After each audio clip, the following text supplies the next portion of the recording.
Chair. Welcome to all, to our town meeting members, welcome back, and to our brand new members, a very warm welcome again, and our sincere thanks for your decision to serve our community and represent your precinct. I also want to welcome members of town staff and members of boards and committees and article presenters who have all joined us tonight by Zoom, as well as residents and other visitors who are watching us on cable television and at wincam.org. Welcome one and all. I am Heather Von Mering, your town meeting moderator. I am joined by the town clerk, Ms. Mary Ellen Mannon, who is seated in the room with me.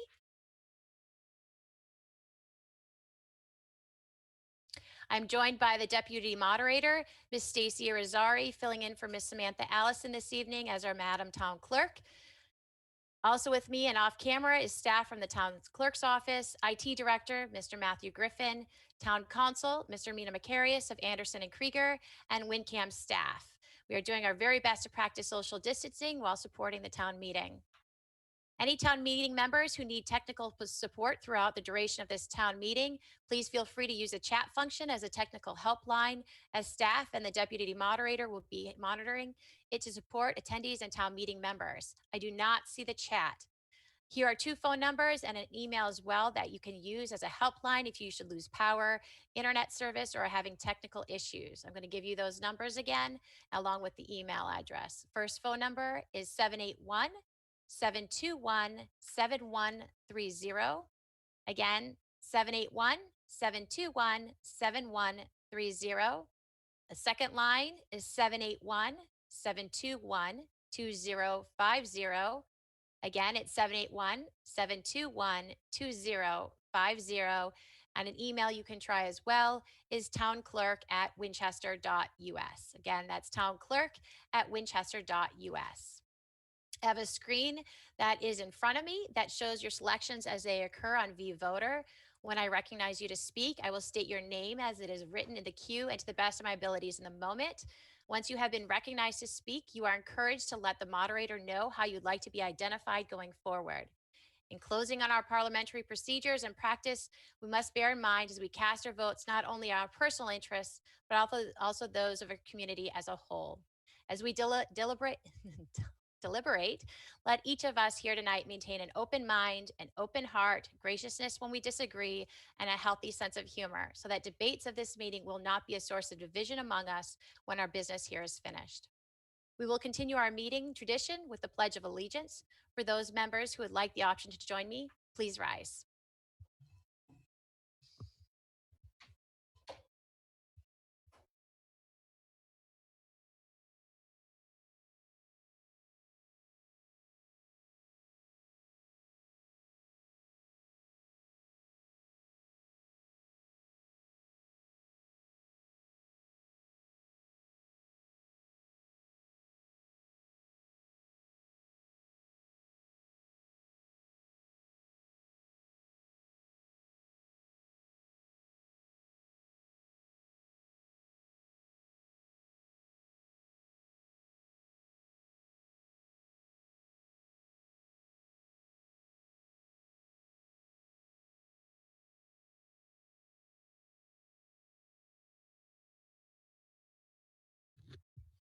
I pledge allegiance to the flag of the United States of America and to the republic for which it stands, one nation, under God, indivisible, with liberty and justice for all.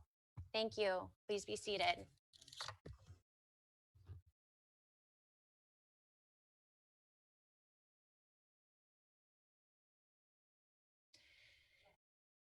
It is with a heavy heart that I will ask town meeting members in a moment to take a moment of silence. Last Tuesday, we lost a member of our community who I'd like to recognize, Chloe Conti. Mrs. Conti was a longtime Winchester resident, wife to Mr. Tony Conti for 48 years, and mother to Adrian, and was also a nurse. Chloe served on town meeting for a term, volunteered to manage the Winchester Community Gardens for nearly 20 years, volunteered for the Girl Scouts and also the Red Cross. We will now observe a moment of silence in her remembrance.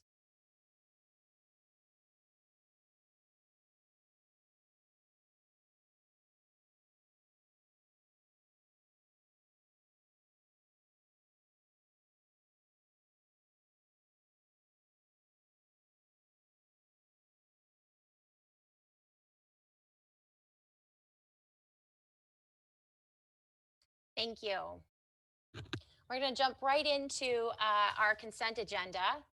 If town meeting members are reminded, Article 1 has been removed. And I am going to moved and seconded that the 2021 Springtown meeting advance for consideration Articles 9, 10, 12, 13, and 25 through 28, and take action on such articles without debate on any of such articles, provided that upon the request of 5 voters of this meeting, made before the vote is taken on this motion, or otherwise at the moderator's discretion, an article shall be removed from the consent agenda and shall be acted upon in the ordinary course of business at this town meeting.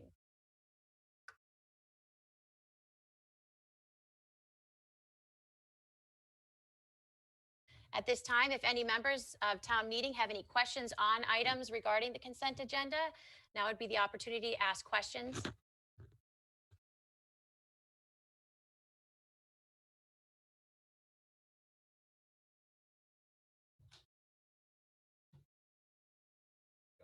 Recognizing Ms. Sally Dale of Precinct 7.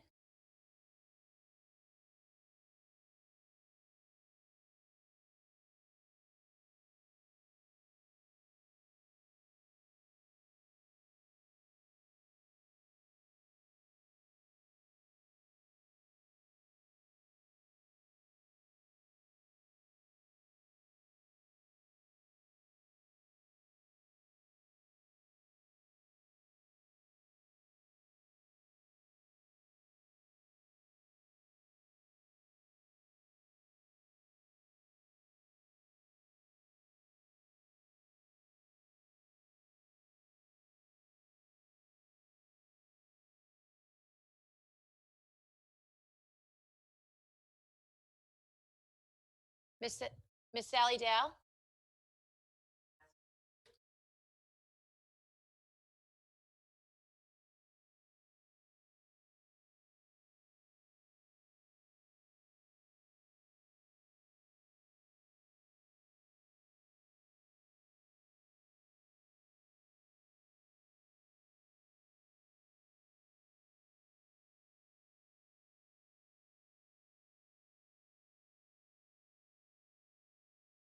Yes, thank you, Heather. Madam Moderator, sorry for the delay in being connected.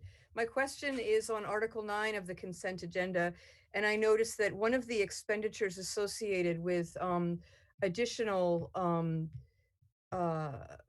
funding was related to town council and obtaining environmental concessions related to the Vale. And I was just curious what environmental concessions we obtained, and that's my entire question. Did you hear that? Yes, I did. Thank you so much, Mrs. Dale. From you through me to the town council, can you discuss, provide more information on the concessions regarding the Vale, please? Thank you. So there were negotiations to preserve certain open space on the Winchester side of the Vale project that is being proposed for Woburn. That is the most significant concession, but that was negotiated in lieu of having to seek further environmental mitigation during and through litigation, which would be much more expensive. And that would include a conservation restriction or the ability to purchase that land on behalf of the town. Thank you. Mr. Roger Wilson, Precinct 1.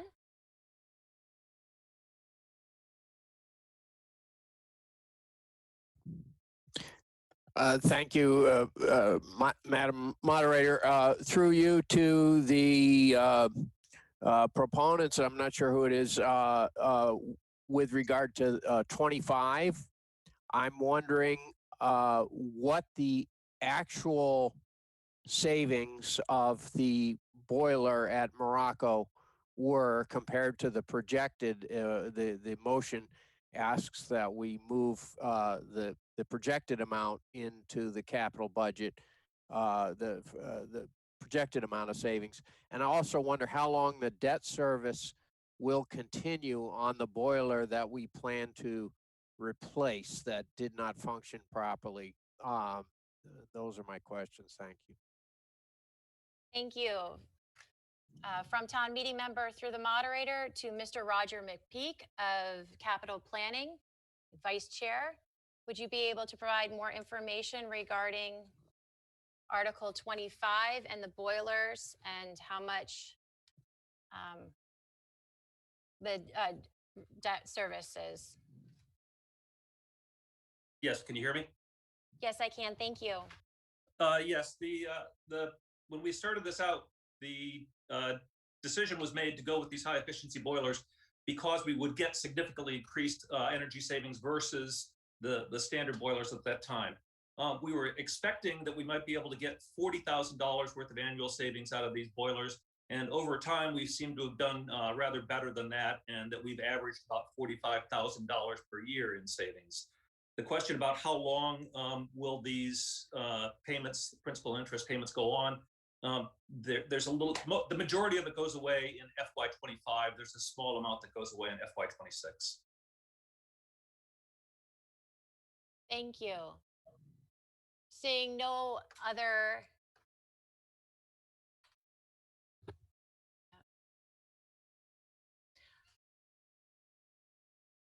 I believe that we are ready for the question. A 4/5 of the members present is required.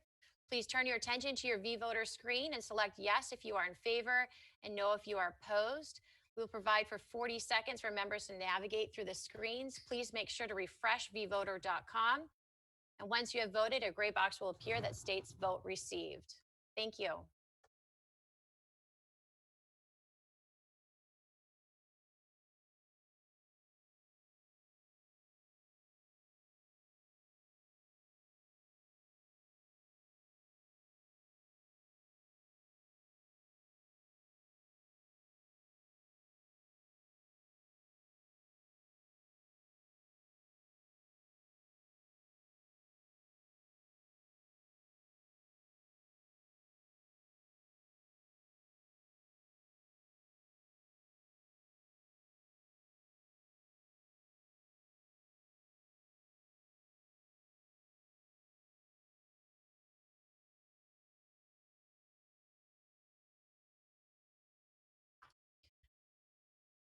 A vote of 148 members, 4/5 required, with 146 in the affirmative and 2 in the negative. The affirmative has it and the motion is adopted.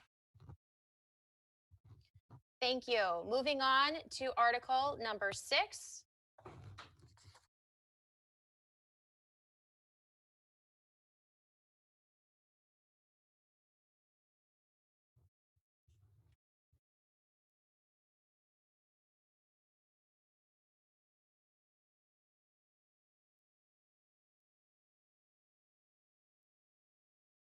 Town meeting members, this is on page 9 of your blue Spring Annual Town Meeting booklet. I want to make a note that you should have all received a modification.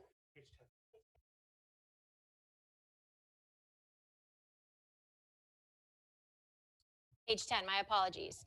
You'd also received a revised article for that with a revision of the date of the motion.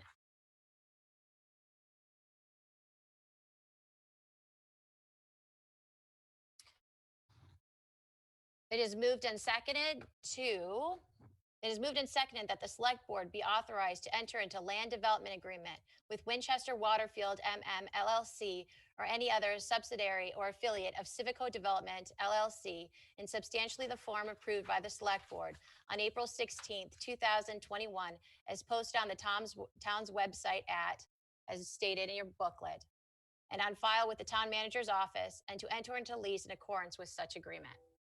The proponent of the motion, Mr. Mariano Goluboff, Vice Chair of the Select Board. Madam Moderator, town meeting members, today I'm going to talk about Article 6, which is about Waterfield Lot. Let's go straight into it. So first, let's talk about how we got here. In 2017 and 2018, the Housing Production Plan was developed. It was adopted by both the Select Board and the Planning Board. Then in October of 2019, we launched a request for qualifications specifically for the Waterfield lot, since the housing production plan had identified that that was a location where we could have affordable housing. We pre-qualified 8 developers and we issued an RFP. Then last year we received proposals as responses to that RFP from 6 developers. We had a number of public meetings and interviews, and Civico was selected. And then in November, last fall town meeting authorized the select board to negotiate with Civico. Let's just go back to what the proposals were. So these were the main proposals. The 5 of the 6, these 5 met the requirements of the RFP. During all of the public meetings we had, there were certain things that the town in general wanted to make sure that we move forward with this development. For example, the Civico proposal has the advantage of having the highest percentage of deed restricted units. It also has the lowest height, from 40 to 48 feet. You can see, for example, the Wynn proposal, which is the one that has the highest payment, would be a 65-foot building. So there was some concern on how it would fit in the town center. And then the other concern, also the parking. This is the one that has the most public parking available, and that was also a big concern. Even with those compromises, Civico proposed a $1 million payment to the town over the first 12 months. And here I have to give props to the town manager and our town council who, over the negotiations over the last few months, were also able to add an annual payment based on a share of revenue. So even though the RFP was, there were very complete proposals, we are able to get a little bit more money for the town as well. So this is, just as a reminder, this is what the Civico proposal looks like. You can see there how it fits with the other buildings across from the common. So why this development?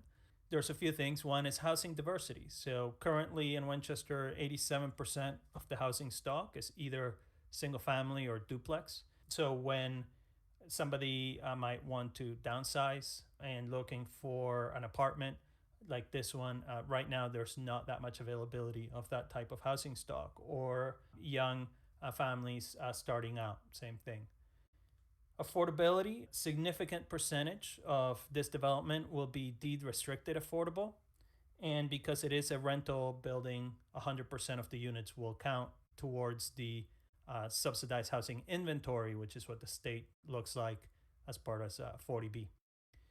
And also this development will support our town center businesses.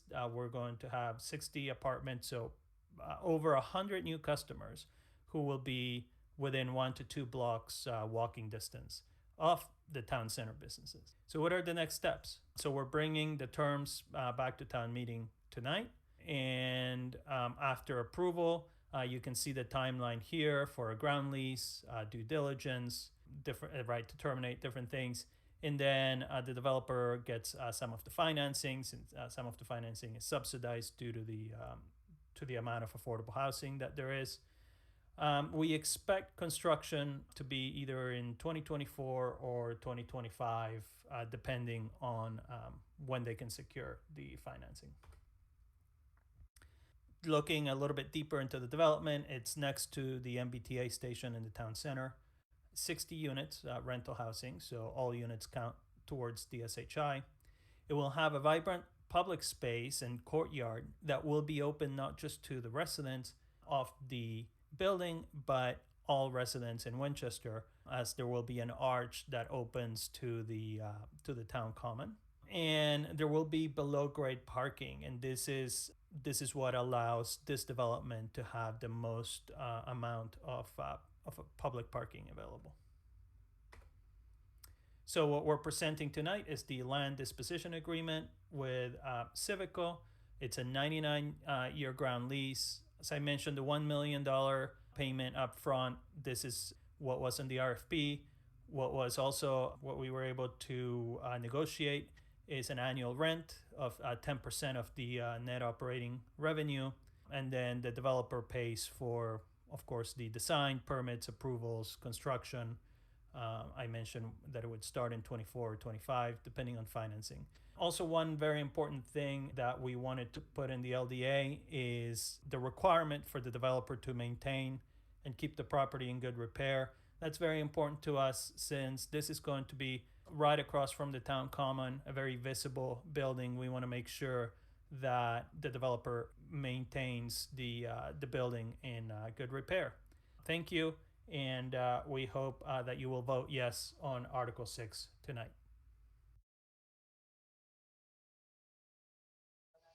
Thank you very much.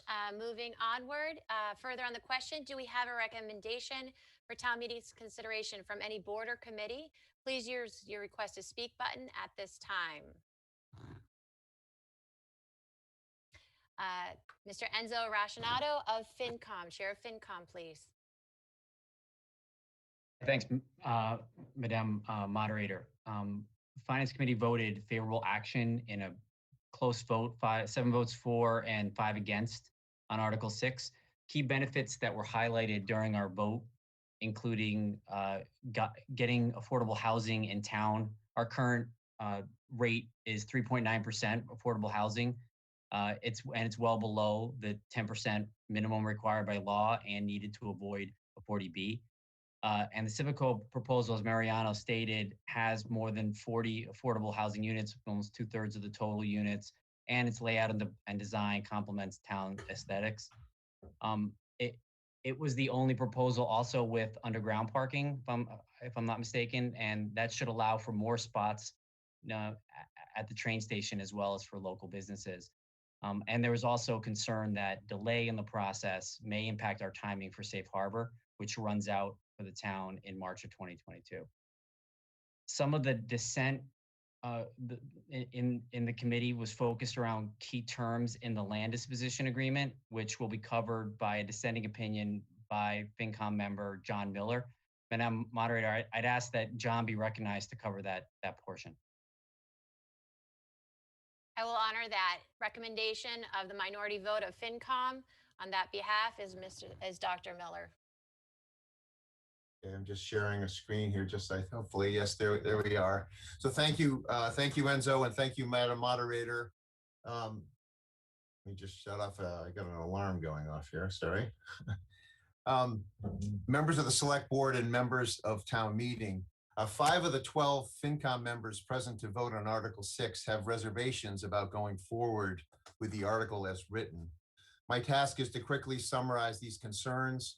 I want you to all be aware that we have worked well and hard with the Select Board and with the town manager and the town manager's team to share our concerns and our recommendations for improving the land disposition agreement. We understand that there may be a number of reasons why it was difficult to alter the trajectory of this project, but we believe it is in the interest of the town to do so.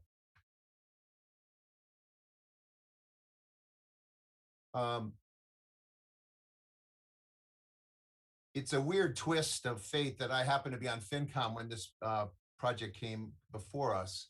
I wrote 2 MIT textbooks in this exact space, and I ran an NSF-funded research program that looked at hundreds of public-private partnerships. After leaving MIT, I ran an international construction projects group at a major DC firm. I worked on similar projects while I was there. I was also one of 2 people who led an ABA collaboration with MIT to update something called the Model Procurement Code for state and local governments. This code is adopted in numerous states and contains best practices for procuring projects just like Waterfield. I know this sounds like dancing on the head of a pin, but I've been dancing on that head of a pin for 30 years. The background on the deal, the Waterford LDA proposes a 99-year lease. There was no financial model built by the town before or after the RFP process. FinCom built an extensive financial model using information from Civico for the first 30 years of the 99-year lease period. There are no projections from Civico over the last 69 years of the lease. FinCom analyzed 4 basic scenarios that I'll get into in a minute. For each scenario, we looked at 3 alternatives. We got projections for growth rates supplied by the town manager's team. One of those projections was a low or pessimistic path forward. Then there was a mid-range future where things were as we expected. And there was a rosy or a high-end future that we looked at as well. On the cost side, it's quite simple. There's a small parking revenue loss. We estimate it could be as much as $15,000 per year initially, but that's not a big deal. There are a number of parking spaces behind D'Agostino's and La Patisserie that will be lost. It's a potential convenience, but as Mariano said, that it's not a huge loss of parking.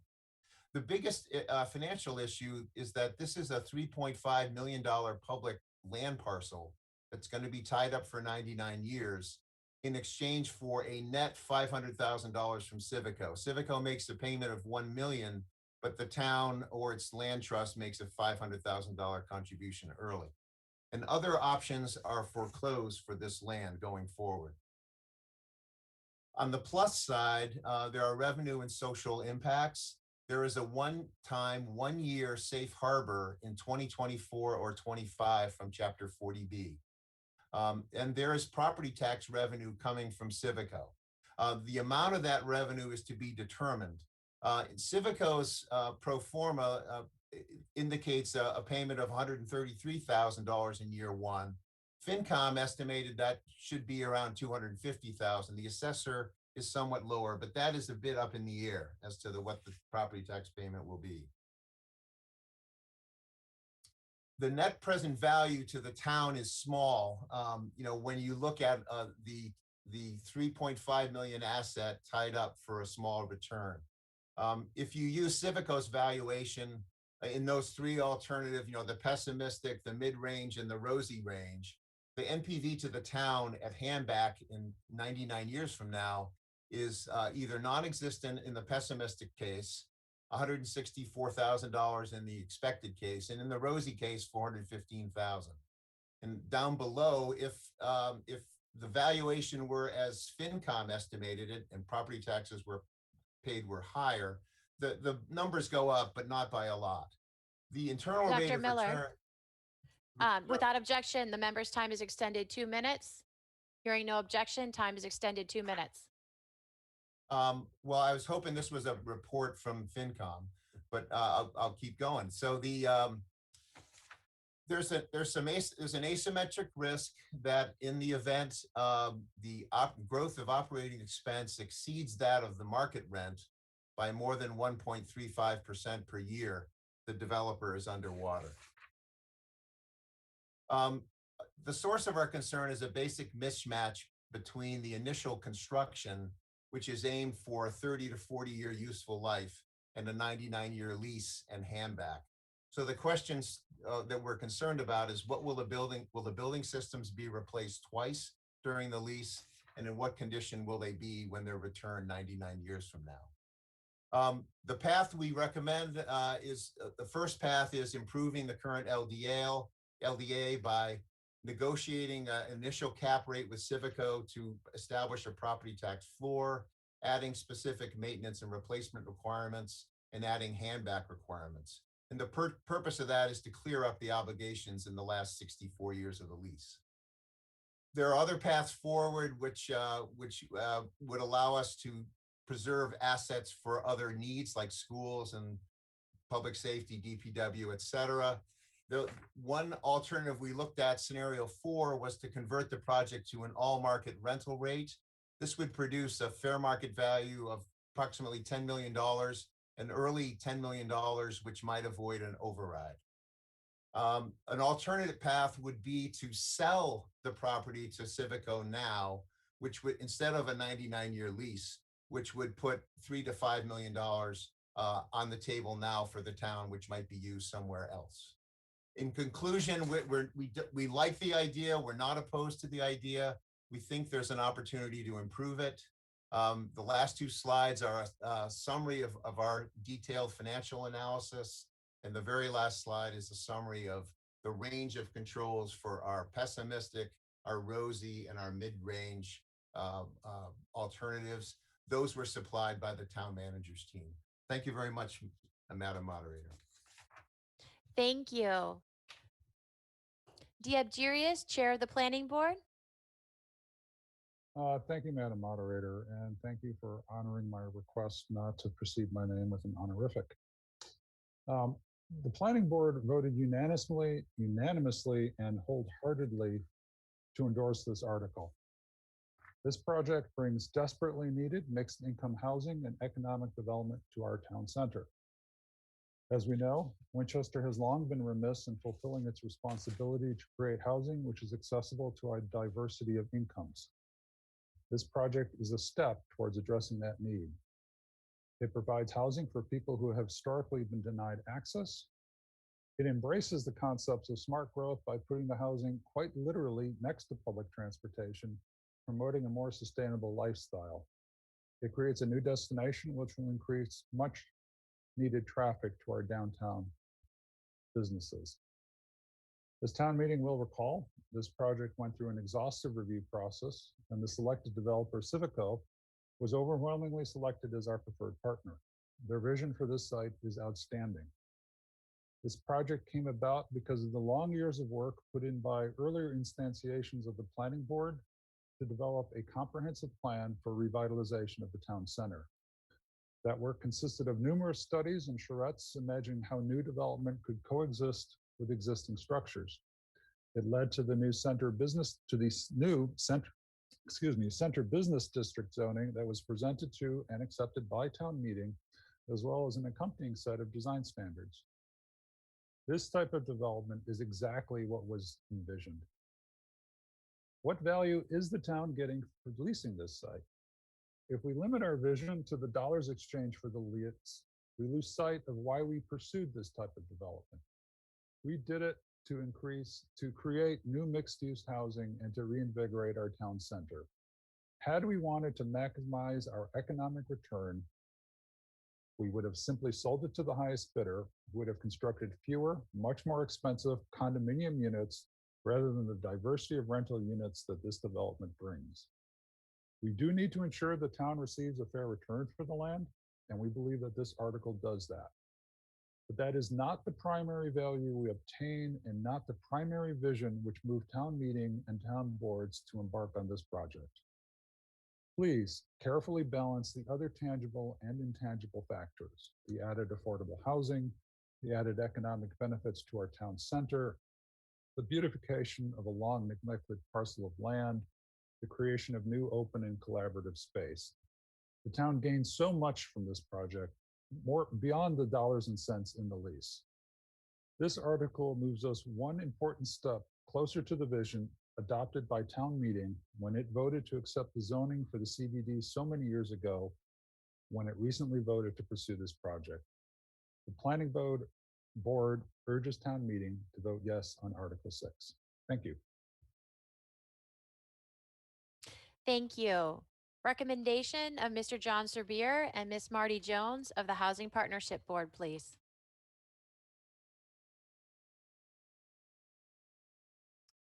Thank you. The Housing Partnership Board, by unanimous vote, supports approval of Article 6, authorizing the Select Board to sign a land development agreement leasing the Waterfield parcel for residential and commercial development. The work to redevelop this parcel actually began more than 20 years ago when it was realized as part of a strategic visioning process that a mix of residential and retail uses at this location would contribute far more economic and social health to the town center than a multi-level, difficult to access surface parking lot. Following planning studies, feasibility assessments, the rezoning of the central business district, a qualifications and proposal procurement process was undertaken. 5 proposals were considered to be very strong, as Mariano described, with broad agreement among the public and individual boards that the town should enter into negotiations with Civico. The land development agreement that has been distributed reflects the results of these negotiations, with the next step being the development of an even more detailed land lease. This has been a multi-year process that has engaged the entire community as well as town boards throughout each step. The housing to be provided will be rental as opposed to condominium ownership. This is an important distinction. Will consist of a mix of studio, 1, 2, and 3 bedroom units. 2/3 of the 60 housing units will serve households earning between 30 and 80% of the Boston area median income. The 2/3 is much higher than having just the 10% of the units being affordable that is incorporated in the CBD zoning code. There is a large need for this type of housing. Nearly half of the people now renting in town are considered to be cost burden, meaning that they are paying more than 30% of their income for housing costs. But this is a new type of housing project for Winchester. Use of a ground lease and the mix of financing methods proposed have been successfully utilized for many years in other communities throughout Massachusetts. To ensure that these proven practices would be followed for the Waterfield development, the town is working with 3 recognized housing and development professionals. These are Jennifer Goldson, one of the region's most respected housing consultants, who wrote the request for qualifications and the request for proposal. Francis Goyes Floor of Mass Housing, who is in their executive director's office, and Marty Jones, a longtime Winchester resident and member of the Housing Partnership Board, who formerly was president and CEO of Mass Development, the Commonwealth's Economic Development and Finance Authority. To comment on specific financial provisions that are incorporated in the land development agreement, I would like to request that Marty Jones be recognized to speak by the moderator. Thank you. Thank you. Ms. Marty Jones? Thank you, Madam Moderator, and good evening, town meeting members. My name is Marty Jones, and I am pleased to speak tonight as a member of the Winchester Housing Partnership. My professional career for over 40 years has been in the development and the financing of affordable and mixed income housing in the public, private, and nonprofit sectors in Massachusetts. I would like to address several key features of the Civico development and the agreement before you tonight. First, this is a mixed income development with apartments available to people with a wide range of incomes. This type of housing has been successfully developed and operated in Massachusetts for decades. In my experience, it is the best model for providing affordable housing. From a social perspective, it gives residents the benefits of living in a building which is not segregated as to incomes or targeted and labeled as low-income housing. Financially, in mixed income housing, the developer can tap into both public and private sources of financing to support the construction and the long-term operation of the building. This adds to long-term economic stability. The financial incentives of the developer in mixed income housing are also aligned with the towns. Because they're market rate apartments, the developer has a strong incentive to operate a high quality building and to continue to work to attract market rate renters. It's prudent that Winchester has chosen to structure this as a long-term ground lease. These types of ground leases have become increasingly common for the responsible disposition of land for building housing. They allow public entities to share in the economics and have input into the building over the 99-year lease term. Straight sale of the land does not do that. I believe the terms of the proposed land disposition agreement and the ground lease are appropriate and benefit the town in 2 important ways. First, their financial benefits.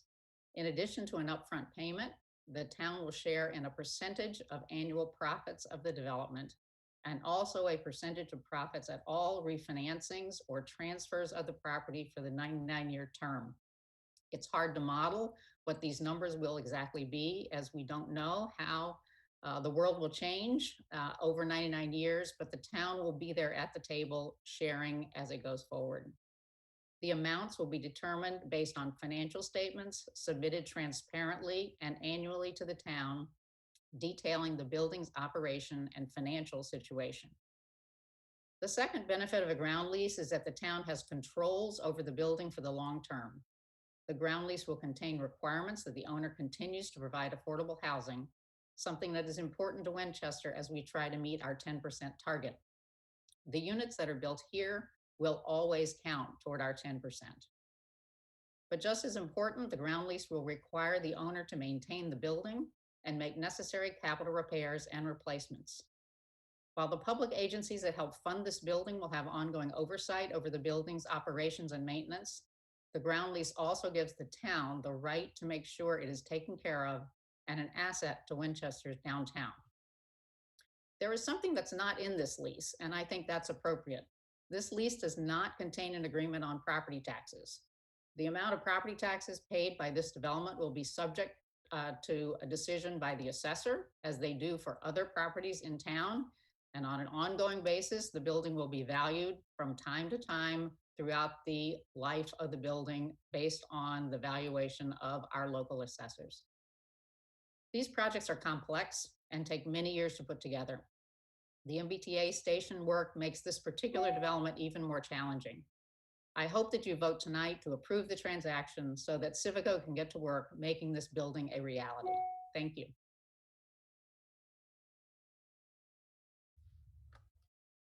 Thank you. At this time, not seeing any other chairs of boards or committees rise. Members of town meeting, please use your request to speak button on the bottom right-hand corner of your vVoter. Make sure you also refresh that prior. You are welcome to share your perspective, insight, and any information you may have, given that is confined to the motion before us. You are also welcome to ask questions of staff, legal, and boards and committees that you've heard from, or anyone that you have not. Everything is to be addressed through the moderator. Ms. Janice Dolan of Precinct 5.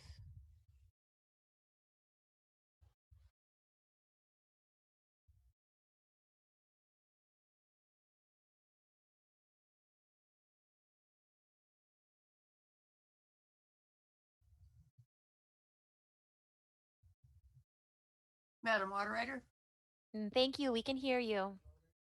I simply want to say I made a mistake. I really have nothing to say. All right. Thank you very much. Mr. Michael Galvin of Precinct 2.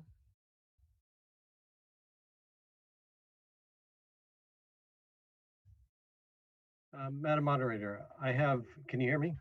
Yes, I can. Okay, I have just a couple of questions. One is regard to the safe harbor. And will this have a gap in our current safe harbor? Will there be a gap in time? And if so, what is the risk there? And my second question is more of a reaction to John Miller's presentation. And thinking about that time period 50 years from now, after we're long gone, and what does the town have any ramifications? If they don't maintain the building, what can we do? Because this will be in their town center, and if it isn't maintained, do we have any recourse? Thank you. Thank you. So through town meeting, through me to, I believe, the chair of the select board, can you please respond to the question of, is there going to be a gap or a risk of the safe harbor? And then the second question is 50 years from now, what is in the agreement to address maintenance?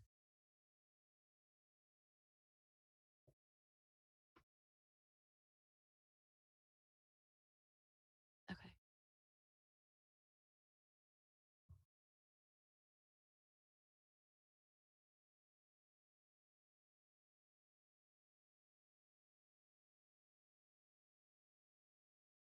Mr. Mariano Goluboff? Yeah, thank you, Madam Moderator. So on the first question on the gap on safe harbor, that depends on when it is permitted. So we have safe harbor until next year, and then if it's permitted before that, then it would count. If it's permitted after, then there might be a gap. But as soon as it's permitted, we regain safe harbor. And of course, anytime that there is no safe harbor, we are, we could receive a hostile 40B, not for this location, since we own the land in this location, but in other privately owned locations. As for the maintenance and what would happen 50 years from now, I would defer that to our town council, who's been negotiating that. Town council, could you please inform town meeting what would happen if 50 years if the property is not maintained? Thank you, Madam Moderator. And first, I keep getting credit as town council, but it's actually a team effort involving one of my colleagues as well, Jillian Barger. The LDA includes several provisions, including an entire exhibit that covers maintenance over the long term. The developer has to hire a management company, a reputable one, that is going to keep the property well maintained. There are several other provisions requiring it not to commit any waste, not to leave any portion of the property in disrepair. So the question, in a sense, includes a premise which we have designed so that doesn't happen, so that there's constant maintenance over the entire term, and that the town can step in and enforce its rights under the LDA at any point. And of course, this is not including the ground lease, which would capture this and would include normal provisions as well, allowing landlord inspection, et cetera, so that you can maintain that ability to see this and have the control. And on top of all that, to the extent that there are permits and approvals, they would also have to be met throughout. So in all of those ways, there are protections against getting back a property if the property wasn't extended in the future without having assurances that you would have it in good condition. Madam Moderator, may I respond briefly to that as well? I'm sorry, the question was actually directed to the proponent. Moving on, we have Mr. Russell Gay of Precinct 8.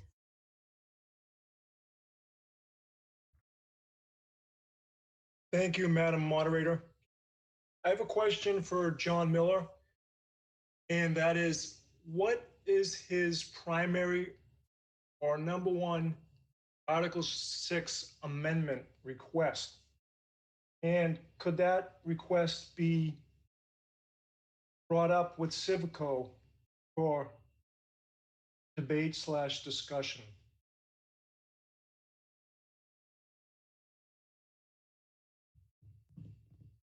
May I speak?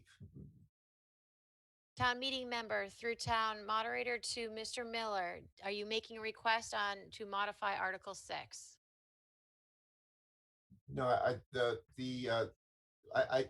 what this involves is probably a good faith disagreement among lawyers as to what would be required in order for the town to effectively march in the event that the building systems, which are going to last 35 to 40 years, are not replaced during the course of the lease. So I think there are language changes that could be made in the LDA or that could be insisted upon in the ground lease that would resolve my concerns. So I'm not, I think that there's a way to improve and or fix this agreement now or through the ground lease, but I think it should be done. So that was in response to Mr. Gay's question. Thank you. Thank you. Mr. Paul Manganaro, you were in line. You are next to speak. Would you like that opportunity? I saw you came out, but you were asking to come back in. Yeah. Yes. Can you hear me, Madam Moderator? Yes, I can. Thank you. Thank you. Okay, I'm new at this, so please bear with me, but I have a question to the proponents of this article. First, do we have any hard numbers of the actual projected number of students that this project would bring in and put into our school systems compared to the revenue this deal would bring in? I also want to let my concerns be known that the loss of parking spaces, I feel, will deter more people from going downtown. I know there's additional parking being proposed under the building, but I would think that would have to go to the tenants. That would be eaten up by the tenants. And finally, I would have a concern. I think the $1 million price tag up front is way too cheap for a valuable asset. And I think it would be giving away the farm, and then having to ask people for more overrides in the future would be very difficult. Thank you very much. Thank you. From town meeting member through me to the proponent, do you have an estimated number of students that the development might house? So that might be something that the school committee or the superintendent might have, but I can address some of the other questions that the town meeting member brought up. Please do. Yeah, so from the standpoint of parking, I will point out that we did go to a bid for this project last year. That was the RFP. This was the bid that was submitted that had the most amount of parking that will be available to the public. And that is also what's driving up the cost of construction, is having the underground parking.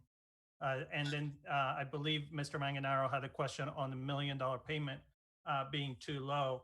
The appraisal value of $3.5 million assumes maximum usage, which means luxury condos. It means a 65-foot building. It means zero public parking. It means zero access to common areas for the public. So we're gaining more than just $1 million. Of course, we're gaining the affordable housing.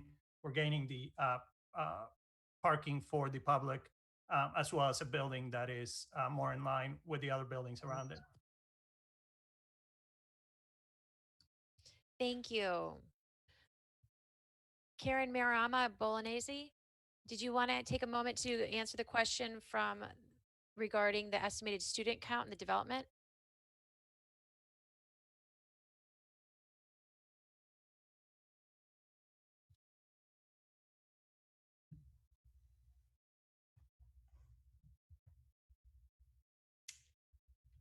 Hi.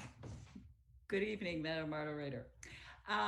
So school committee has not yet modeled this in our, for this particular site in our master plan.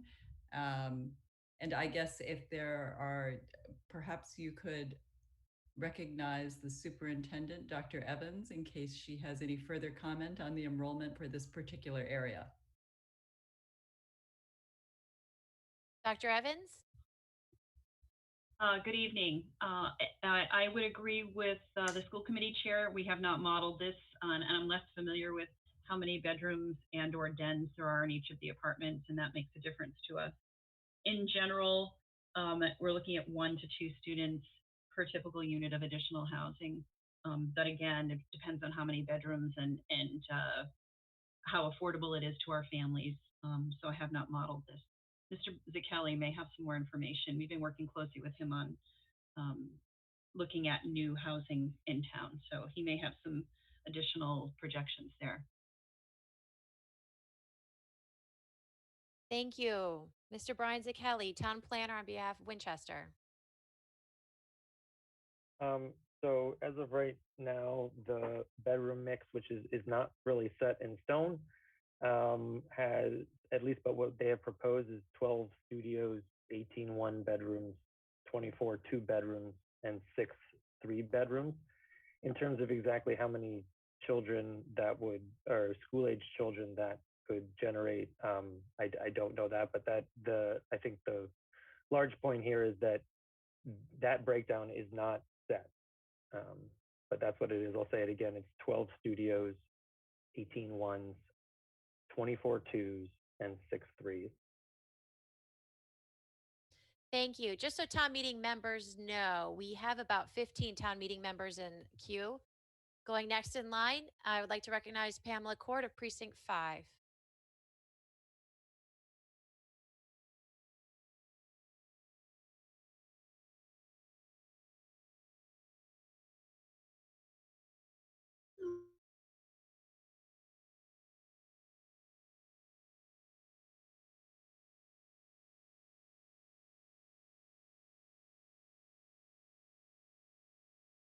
Thank you, Madam Moderator. Can you hear me now? Yes, I can. I apologize for the delay. I have several questions to pose to the proponent of this warrant article. The first question is, the article is approving your, giving approval to the select board to go ahead and negotiate with Civico to move forward with this project. If something falls through with Civico, does that still give you authority to move on and work with some of the other companies that submitted proposals? So that's the first question.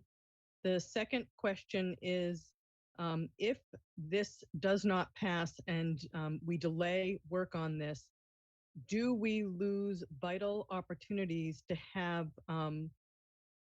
proposals that are that offer these kinds of things that we're looking for in a development on that site? So what is the risk of delaying this, and what could possibly happen down the pike?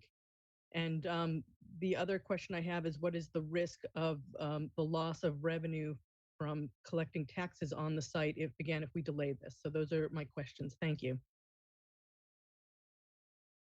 There are three questions before us.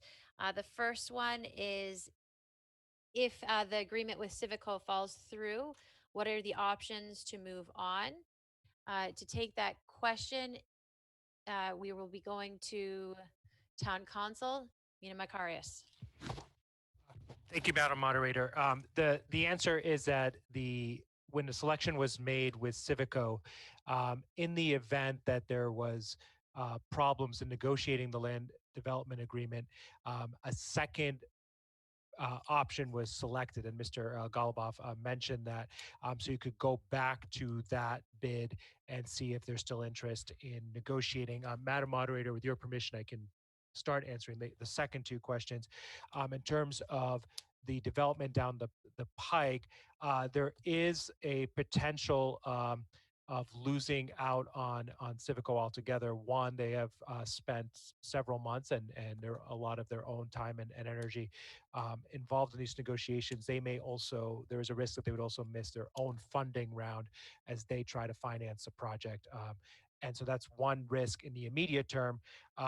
The longer term risk is the financials for affordable housing. As you heard, there's some spirited debate about what is possible, but it is not exactly the same as for fully market rate housing. And so if the town signals that it would like to have significantly more revenue from a project, that may cause other bidders in the future to not be as interested in this site or other sites. That's a business judgment they'll have to make each time. And then the third question is, at the moment, since the town owns the property and uses it for municipal purposes, it's effectively not gaining any tax dollars on it. So until it is used, the tax is based on usage of the property. So until it's used for something that is taxable, the town does not generate tax revenue on it.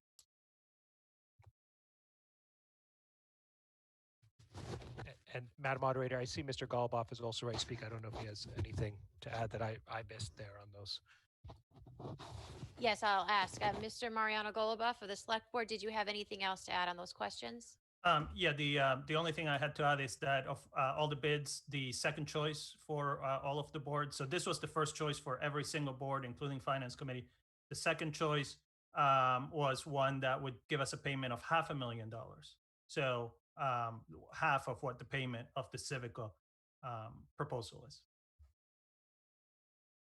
Thank you. Further on the question, Mr. Richard Mucci of Precinct 6.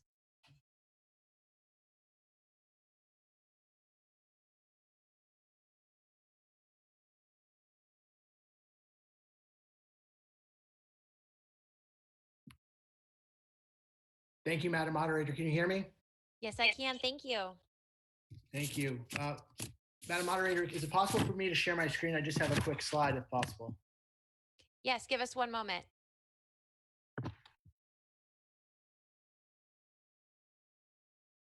All right, you should have rights to share your screen.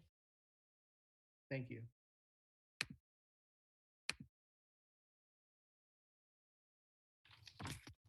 Hope that's visible. Fellow town meeting members, I rise to speak in opposition to Article 6. I do not do this lightly, as this is a project I was very excited about early on and continue to be excited about up until the financials and the impact on Winchester were clear to me. I am committed to building affordable housing on this site. However, I believe we are not ready to take this project to the next step and approve the land development agreement as currently drafted. This land development agreement contains the material financial terms of any ground lease still to be negotiated with Civico. We need to get this agreement right now, as there will not be another opportunity to negotiate these terms. The current draft, which you are asked to move forward, is a very bad deal for Winchester financially. As you will see in the slide that I've put up on the screen, we need to get closer to a fair share agreement for the town of Winchester. Why is this important? The Waterfield lot is one of the few, if not the best, assets the town has remaining. If handled correctly, a better deal for development for this property could delay, or at the very least, significantly reduce the next operational override. For a cash-strapped town like Winchester, this is a potentially devastating deal that will unnecessarily potentially increase residential taxes at a higher probability. There's no rush, as I will point out in a minute. We can take the next several months and continue to negotiate with a developer and come back to town meeting in the fall with a more advantageous proposal. As you see, the numbers I am referring to. These numbers were made known on April 13th when the developer released its pro forma. As you will see in year one of this development, the developer will make a net rental income of $1,543,000. From that net revenue, they take away their operating expenses and you get the gross profit of almost $1 million. The total project income after debt servicing is $163,498. As you go down further, you'll see that the developer gets a significant amount of income before the town gets what's left, the 10% yearly net operating income. In year one, the town will receive $9,996 for this lot. Let me back up for a second. This property was appraised, as people has mentioned, for $3.4 million. That appraisal takes into account 25% of affordable housing stock in that appraisal. The appraisal also goes as high as $10 million if it is rented over 100 years. The town is putting up $500,000 upfront for this project. That money likely will come from the Affordable Housing Trust to start this 99-year lease. The developer then would pay back $1 million, meaning the town would net out $500,000 on this lot. By year 20, if you follow this pattern of this complicated rental equation, the town, adjusting for inflation, will have received $881,419 based on a lot that's valued currently for $3.4 million. This is a financial problem for this town. As you can see, the developer is getting a significant income from this project. In year 20, they're netting out almost $500,000. Their net rental income is $2.4 million. There's a significant amount of money in this pie that the town is not reaping any benefit from. Why is this important to this town? The current LDA, if the current draft of the LDA is permitted to go forward, we are giving away this valuable asset. We cannot afford to do this. In a few articles, we will begin the budget debate, and like most year, we will engage in difficult conversations about restoring funding for the valuable positions and projects that everyone is advocating for. Think about how uncomfortable and possibly more difficult those conversations will become in future years, knowing we gave away this asset. Knowing that if we get this deal right, property taxes may not need to be raised so fast. So what does a no vote mean, really? A no vote means that the select board goes back and renegotiates with Civico. If Civico is not interested in renegotiating, then we go to the other developers and we ask them if they'd like to negotiate. We're still in safe harbor through 2022, and we are building affordable housing in this town. We have the River Street project and Cambridge Street coming online. This project has no effect on the safe harbor. At the earliest, as you've heard, construction would not begin to 2024 to 2025. There's no real large 40B threat at this time. We can revamp this proposal and we can continue to negotiate with the developer. We need more time. The final step that is before you right now, which is the land development agreement, was rushed. Financials have only recently become available, and the select board, I believe, needs more time to look at these numbers and negotiate a better deal for Winchester that works for everyone. Like I said, I am committed to this project. I think the town is committed to this project. Everyone thinks it's a good project, but we need to make it make financial sense for the town of Winchester. Thank you, Madam Moderator.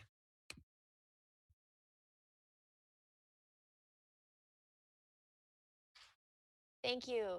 Jason Lee of Precinct 2. Just so town meeting members know as well, we have 10 town meeting members in line, and we have one consultant also in line. Thank you, Madam Moderator. I just had a question for the proponent regarding what are the potential risks due to the incredibly hot construction market right now in terms of the ability of Civico to follow through with the deal within the timeframe allocated? Thank you. That's it. From town meeting member through me to the proponent, could you please answer the question of what is the risk for Civico for the follow through given the current construction industry? Yeah, thank you, Madam Moderator. So the risk, the risk that Civico has at this time is to secure the funding, and that would be the risk that anybody that does affordable housing does. And as you mentioned, construction costs keep going higher. So the longer we wait, the less money there will be for the town, since construction costs will go up. And Madam Moderator, if you would like me to address also the comments from Mr. Mucci, especially some of the issues on the slides, I'm happy to.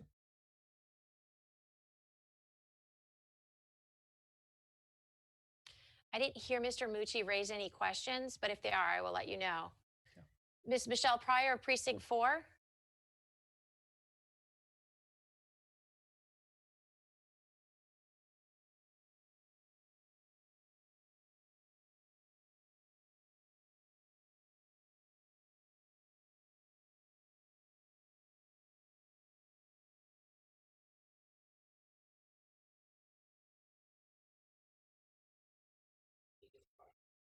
Hopefully you can hear me now. Yes, I can. Thank you. Excellent. Okay. So I have one question, and I think Mr. Mucci hit my other question, which was the 10% of revenue is a very different number when it's gross rental revenue versus revenue after costs and potentially offsets for reduced market rates. So 10% of, $2,000 a unit times 60 units times 12 months is a lot different when you have to actually take out operating costs and overhead. So I appreciate that slide. My question is either for the proponents or for town council.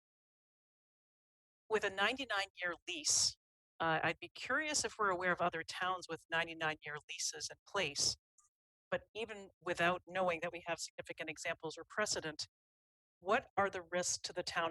How could we break the terms of the lease? So in year 50 or later, the building's in disrepair, it's flooded, the town wants to do something different. Do we pay penalties to break the lease? Or how would we get out of that lease? It's a very long one. Thank you.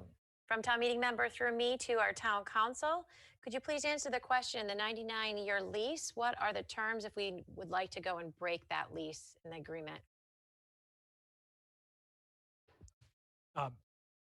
Thank you, Madam Moderator, through you. The answer is with the 99-year lease is not what's before you right now. It's the land development agreement. These would be provisions in it. However, typically a long-term lease like that would have some of the maintenance provisions that I mentioned before, and failure to maintain them would be a default. And if a tenant is in default, a landlord's ability to do the work and charge the tenant for it would usually be one normal remedy. Another remedy, it's more drastic, would be to recapture the property, evict the tenant, re-let it to somebody else. All of those legal remedies that would exist for shorter leases where someone's not maintaining a typical leasehold would be in here. Given that it's longer, there may be other protections to build in as well to make sure that we have that continued access and continued ability to inspect the property. So that's a short answer. And of course, at the very end of the day, if the landlord, the tenant in a 99-year lease is refusing to leave and refusing to maintain, enforcement of the lease could recover the damages with interest through judicial action. Thank you. Ms. Maureen Meister, Precinct 3.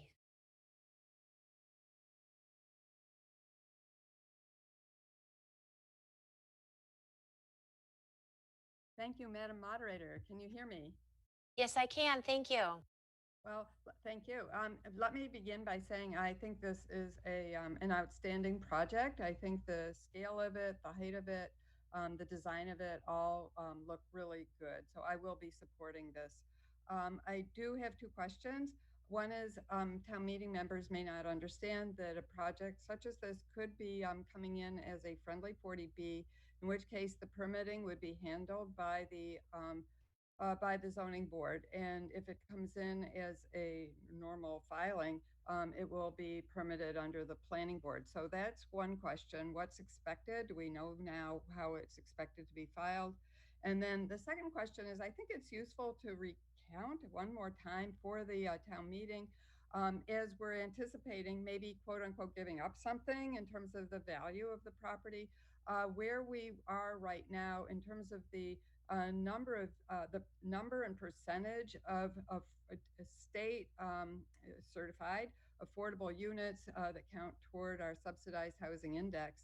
And that would be, what do we have, where are we in terms of Cambridge Street, which is now coming on, and River Street, as well as add in the Waterfield. So generally, where's the total going? What percentage will that give us toward our 10%?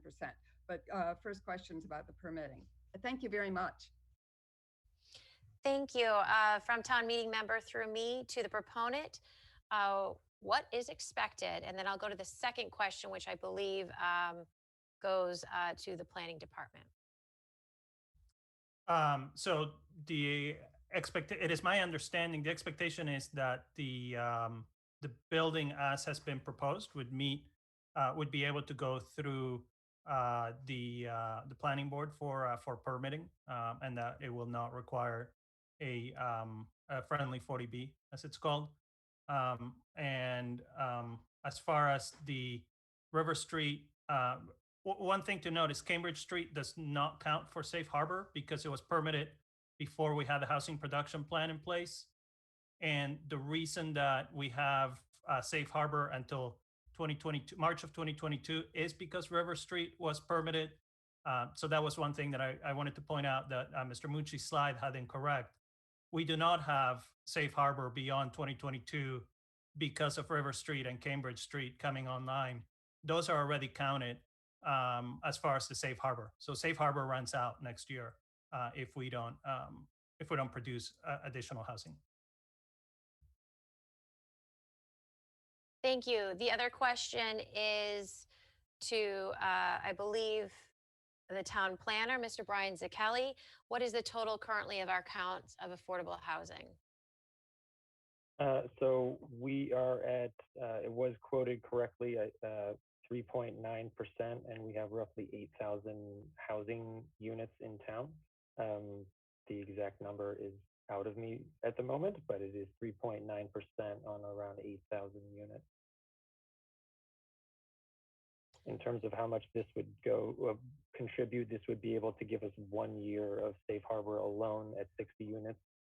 If we get to 80 units, that's where we get 2 years of safe harbor, and 2 years is the most amount of safe harbor that you can get regardless of the size of the project after 80, meaning that if you get 300 units, you still get only 2 years of safe harbor. As a follow-up, may I just ask? Yes, you may. So there's a lot of focus right now on safe harbor, and I understand that, but there also is the longer term objective, which is to reach 10% of all units in town. We have roughly, as just said, correct, 8,000 units in town. So that would mean 800 units. So where are we right now? Let's count Cambridge Street. We can count River Street because it's been approved. There's no appeal. And just, I think it's helpful for town meeting to know that with that goal of 800 units, of course, there will be a little bit of growth over time, but let's call it 8,000. And I'm aiming for 800 units. Where are we? And every 60 units is a pretty decent number, but where are we? I think that's useful for common knowledge. Thank you. Thank you. From town meeting member back to the town planner through me, where are we in percentage? If you don't have that number, I am confident yeah. you can get it in a minute, and I can go on and come back to you if you would prefer. It's right around 312 units currently that we have on, that's what it corresponds to, about 3.9%.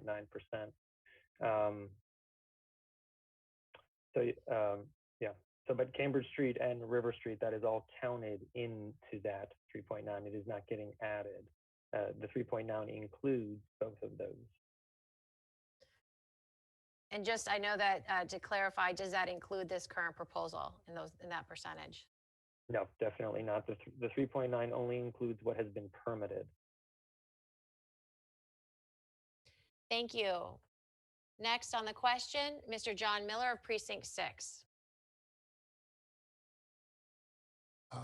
Sorry, well, I'm just going to make a very, very brief comment. This is the good faith agreement. Several people have raised the issues about how this might be policed. And, you know, we have a good faith agreement disagreement between lawyers about whether or not there should be built into the LDA a set of requirements about maintenance and capital replacement over the life of the lease that trigger a default explicitly rather than through implication, and try to avoid, and so that, which would encourage the banks and encourage the developer to keep the property in the right condition without the need for litigation. So that's the basis of it's a good faith disagreement. Everyone's acting in good faith here, and that's my concern.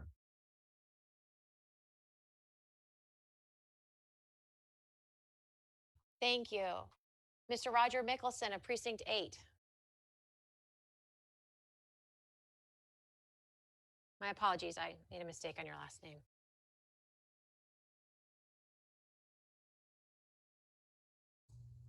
Hi, can you hear me, Madam Moderator? Yes. Yes, thank you. So this question is for Town Council. So the way that Article 6 is written, it says in there that we are agreeing to the LDA as substantially the form on file. Does this mean that the LDA can be adjusted at this point in the negotiations based on some of the recommendations from Finance Committee and town meeting members? Thank you. Through you, Madam Moderator, to Mr. Michelson. The answer is certainly in small ways, yes.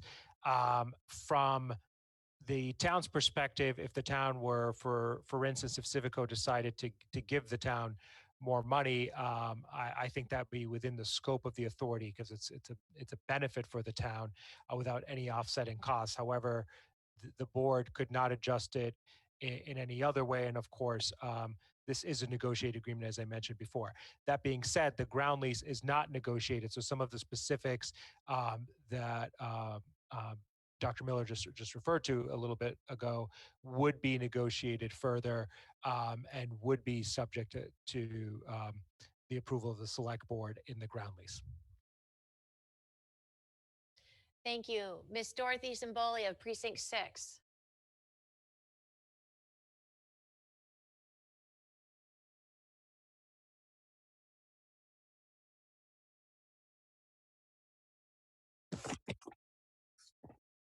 Thank you, Madam Moderator. Sorry for the delay.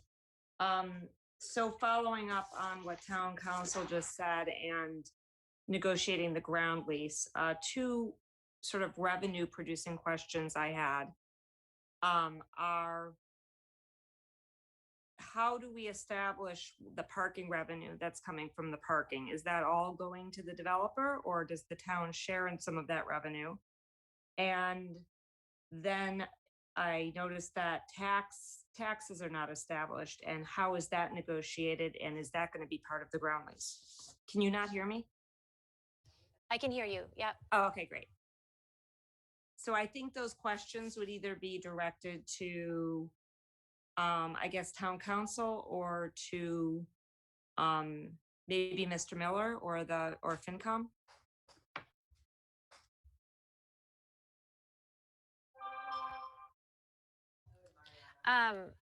From town meeting member through the moderator to the proponent, can you please provide more information on the parking revenue?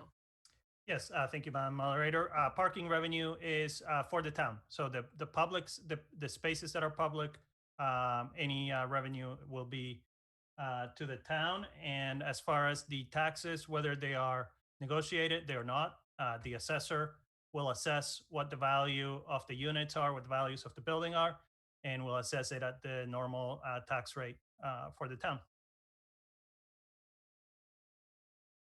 Thank you. Mr. Michael Betancourt of Precinct 6.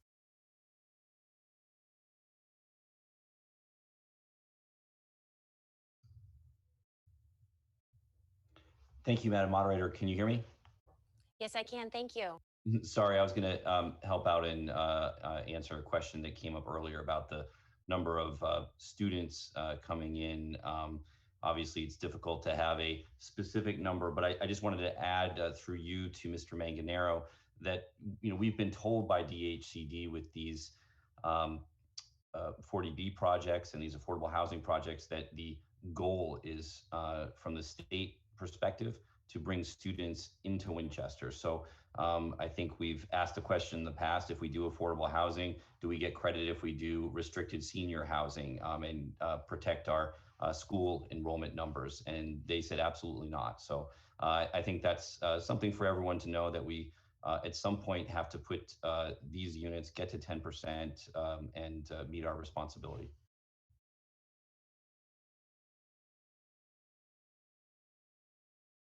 Thank you very much. Jimmy Johnson, Mr. Jimmy Johnson of Precinct 6, I believe.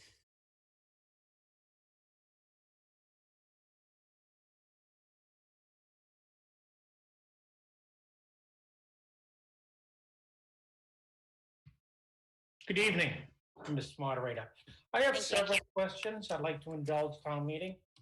First is, why a 99-year lease? Why not a 50 or 60-year lease when it has a mortgage period of approximately 30 years?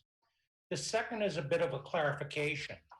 The $1 million that was stated earlier, how much is actually coming from the developer and how much is coming from the Housing Partnership Board?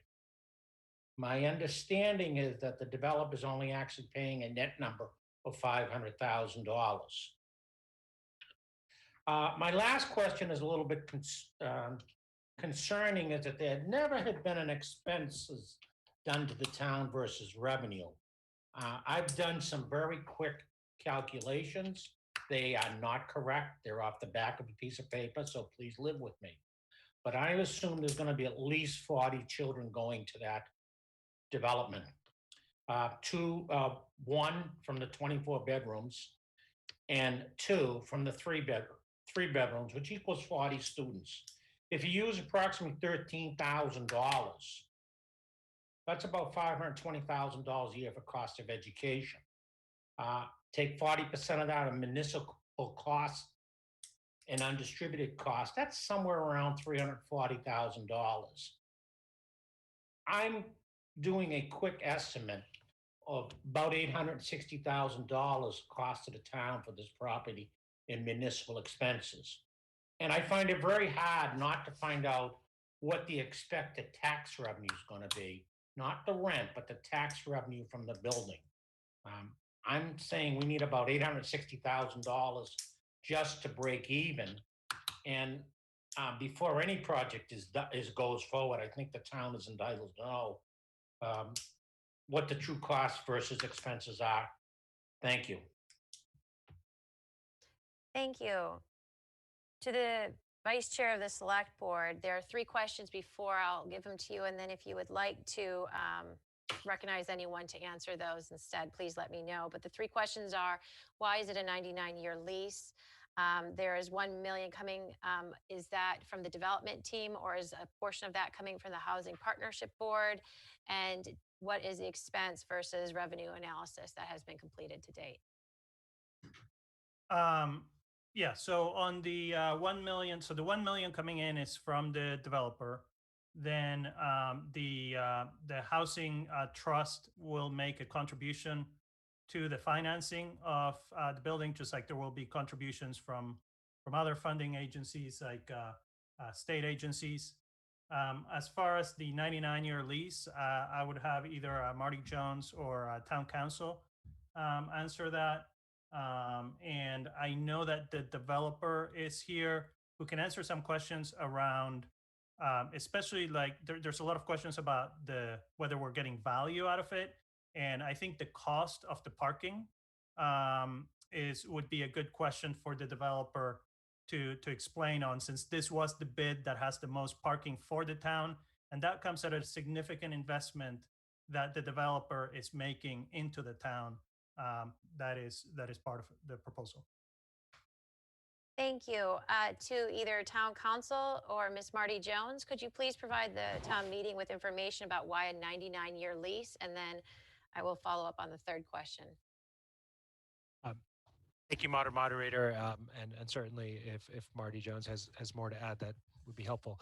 The 99-year lease was a provision within the RFP itself. It's important to keep in mind that this entire project and discussion started with a request for proposals, and the proposals that came in were based on an offer of a 99-year lease explicitly.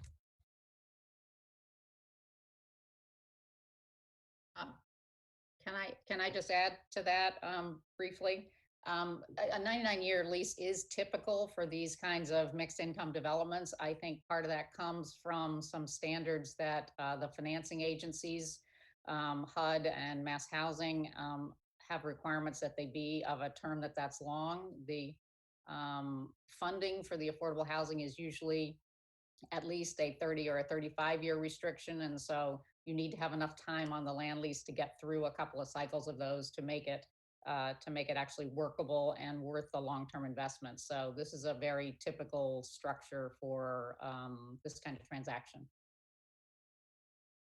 Thank you. And the final question, would like to recognize Mr. Dave Tragorth, I believe. I'm sorry if I pronounced your name incorrectly, of Civico on the development team, to provide some more information for town meeting regarding the expense versus revenue analysis.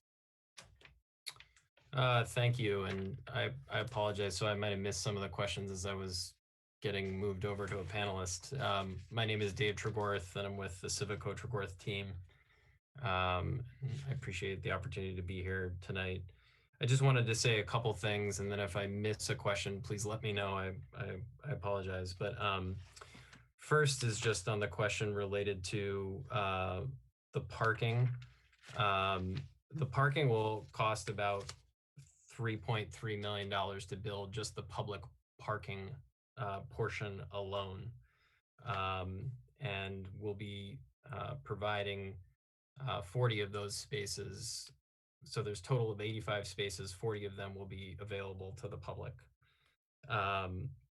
The revenue from the parking will help support the construction of the parking and to pay for that. And other than that, we are essentially just building it as part of the building.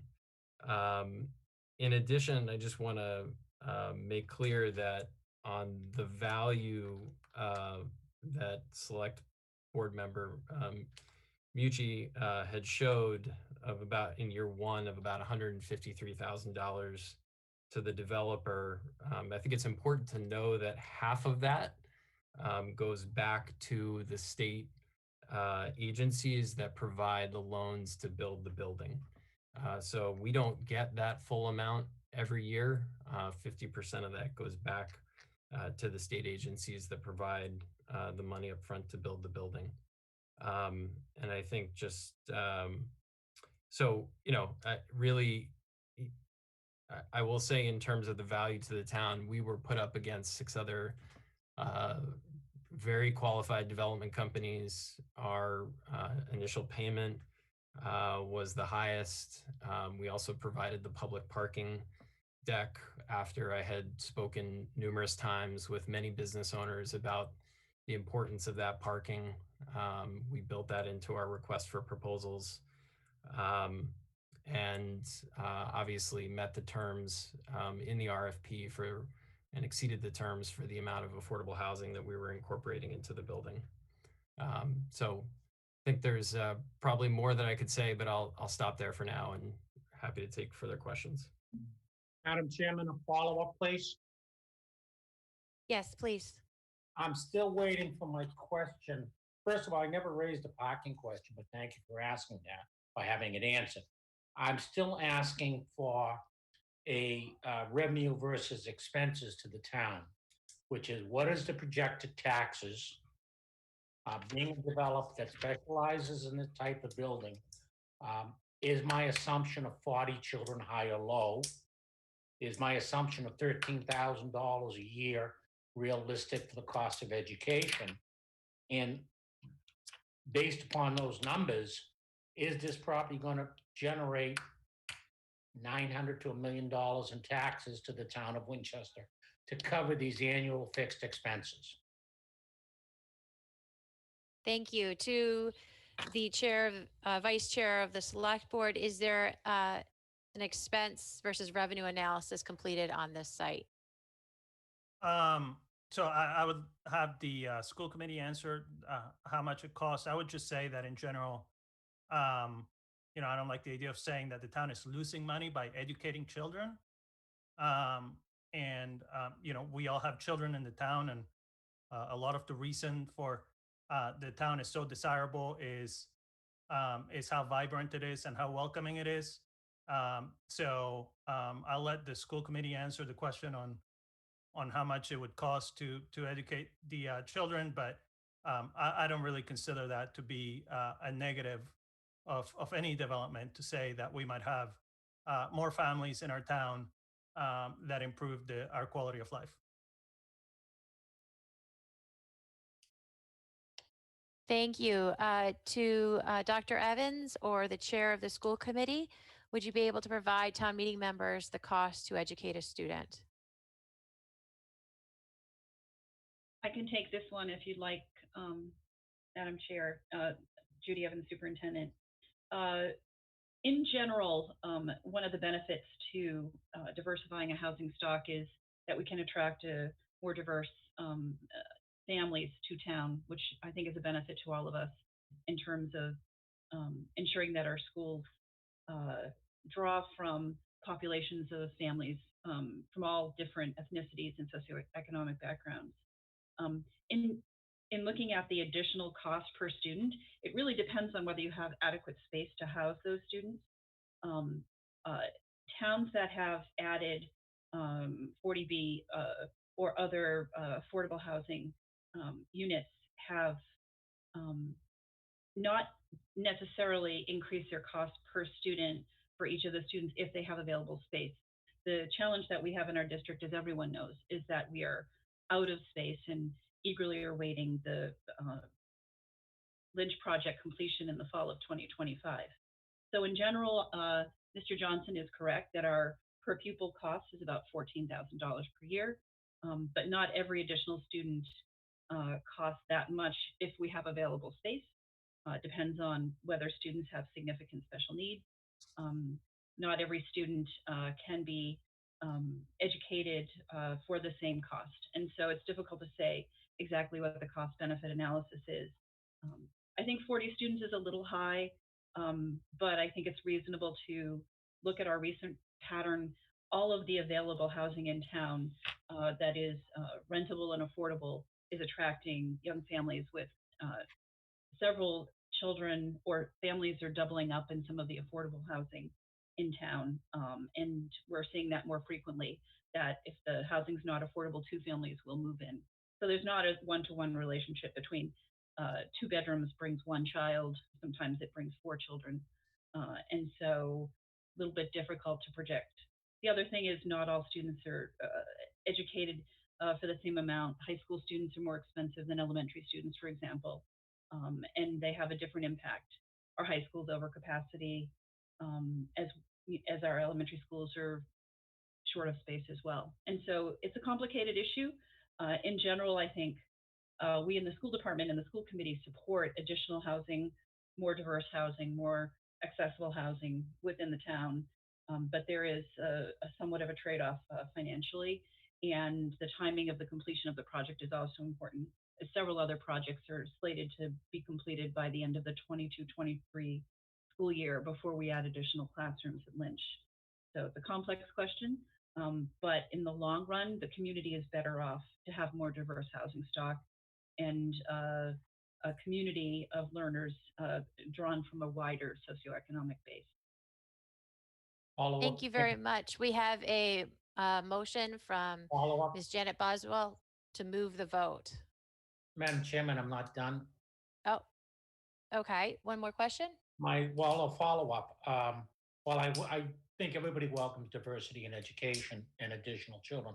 I'm just trying to raise a point, and it hasn't been brought up yet, but is this piece of property going to generate $900,000 a year to cover the school and municipal cost of the residents? That's all I'd like to know. What is the assessed value and what is the assessed tax revenue from this property? And if it hasn't been done, then I think the due diligence has been lost. Thank you. With my answer, please. Thank you. To the chair of the select board, has an analysis for the revenue of this property been completed with what's proposed? Yeah, Madam Moderator, so the tax assessor says that the revenue just from the property taxes is between 200,000 and 250,000. It's not including the revenue share. We'll also point out that if our safe harbor expires next year without us producing anything, somebody could do a hostile 40B, 350 apartments in any private piece of land. And from a financial standpoint, from this standpoint, we would be in much greater jeopardy, as well as not being able to accommodate that many students that quickly. One of the comments that we always got during the housing production plan project, as you're well aware, you were part of it, was a lot of residents say, we want to see smaller developments in multiple places, 60 to 100 apartments in different places rather than 300 or 400 apartments in one place. And that's exactly what we're doing here. Thank you. Thank you. We have a motion to move the vote from Janet Boswell of Precinct 3. Do I have a second? Hearing a second, that will move us immediately to make a vote to consider moving directly to make a vote on the Article 6. So and that will close debate. Are you ready for the question? 2/3 of the members present is required to move the vote. Please turn your attention to vVoter. Prior to selecting, please refresh your screens, as it has been a few minutes, more than just a few minutes, since we have used it. So please refresh your vVoter and select yes if you are in favor of stopping debate and moving to the question of Article 6, or no if you are opposed.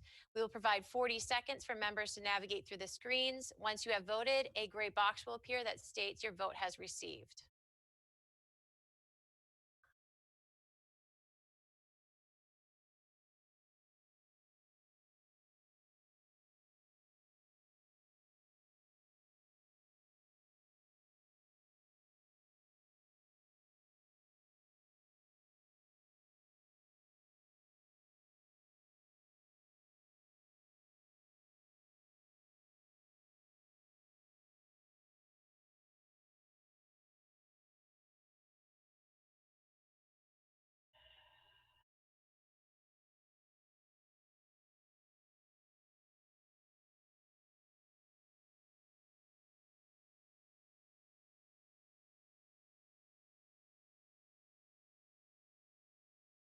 There is currently a question from a member, and I will answer that because I did say I would. My apologies.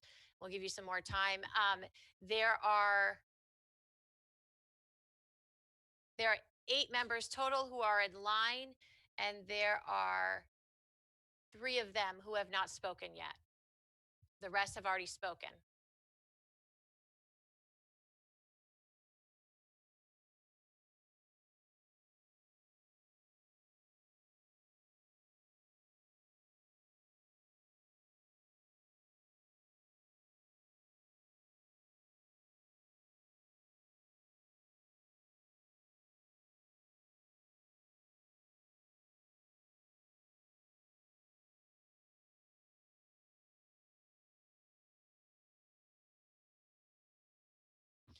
There are 160 in the affirmative and 44 in the negative, requiring a 2/3 vote.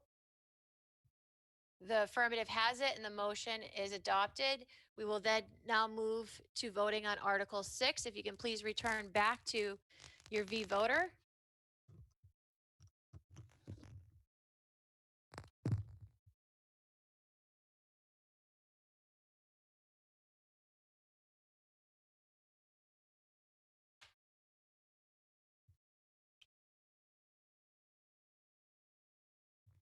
A point of order, the vote is confusing, Madam Moderator. I'm not sure what it means.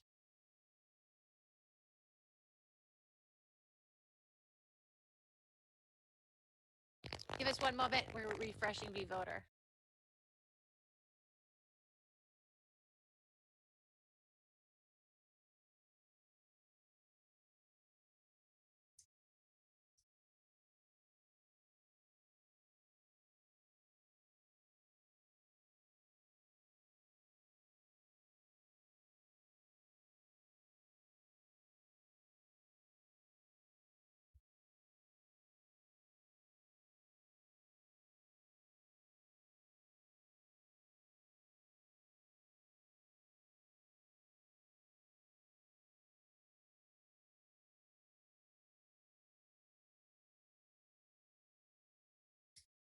A 2/3 of the members present is required. Please turn your attention to V voter screen and select yes if you are in favor, no if you are opposed. We will provide 45 seconds for members to navigate through the screens. And once you have voted, a gray box will appear that states your vote is received.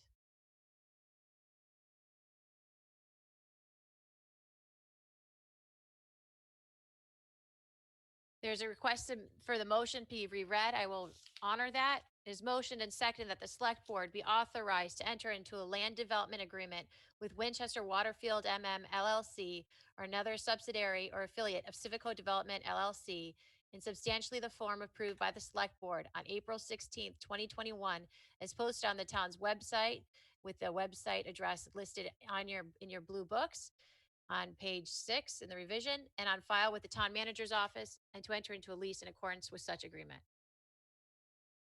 Sorry, page 10.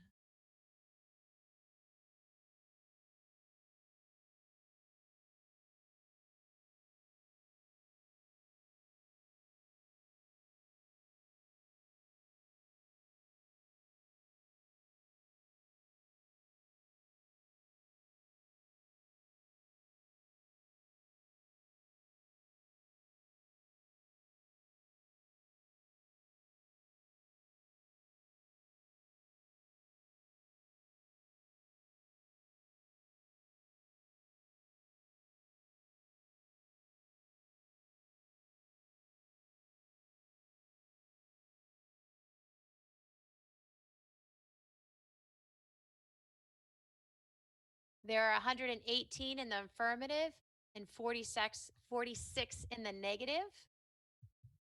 Vote require 164 voting with 110 required for passage. The affirmative has it and the motion is adopted.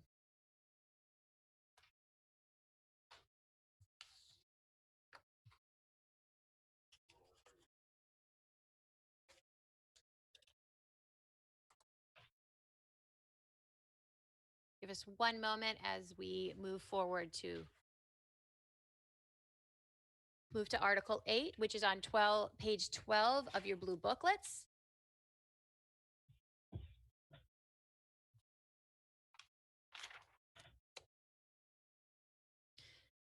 It is moved and seconded that the town approve Article 8 as printed in the warrant. Proponent of the motion, Mr. Michael Betancourt of the Select Board.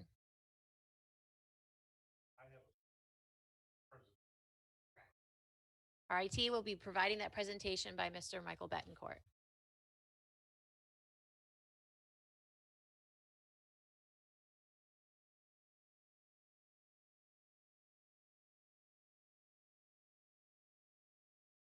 Thank you, Madam Moderator, town meeting members. Article 8 comes before town meeting to create a special revenue fund to pay for a sustainability director position and future sustainability goals of the town, as defined by the 2020 Climate Action Plan. While the Select Board can increase building permit fees now under our existing authority, this home rule petition at the state level insulates the position from financial risk and funds our climate action objectives for years to come. This surcharge will be structured in a way that puts more of the cost burden on larger projects and exempts smaller ones. It is the position of the Select Board that we cannot wait any longer to hire this position, as we must continue our commitment to implement the 2020 Climate Action Plan and meet the challenge of our times as a leader in the green community.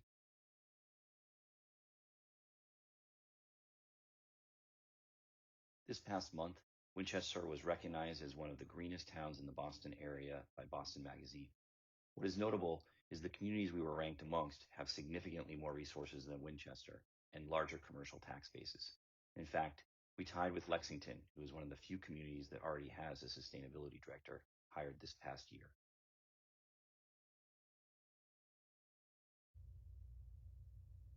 Climate change. How do we know? The scientific consensus is that human activity is warming the Earth. Temperature data shows rapid warming in the past few decades, the latest data going up to 2020. According to NASA, 2016 and 2020 are tied for the warmest years since 1880, continuing a long-term trend of rising global temperatures. The 10 warmest years in the 141-year record have occurred since 2005, with the 7 most recent years being the warmest. Multiple studies published in peer-reviewed scientific journals show that 97% or more of actively publishing climate scientists agree climate warming trends over the past century are extremely likely due to human activities.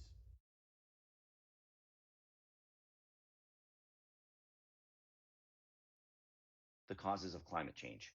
Scientists attribute the global warming trend observed since the mid-20th century to the human expansion of the greenhouse effect.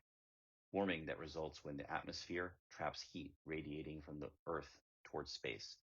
While we've been hearing about the greenhouse effect for years, here's a simplified version. Sunlight reaches the Earth. Some of that energy is reflected back into space. Some is absorbed into the Earth and re-radiated as heat. And most of the heat is absorbed by greenhouse gases, radiating in all directions, causing the Earth to warm.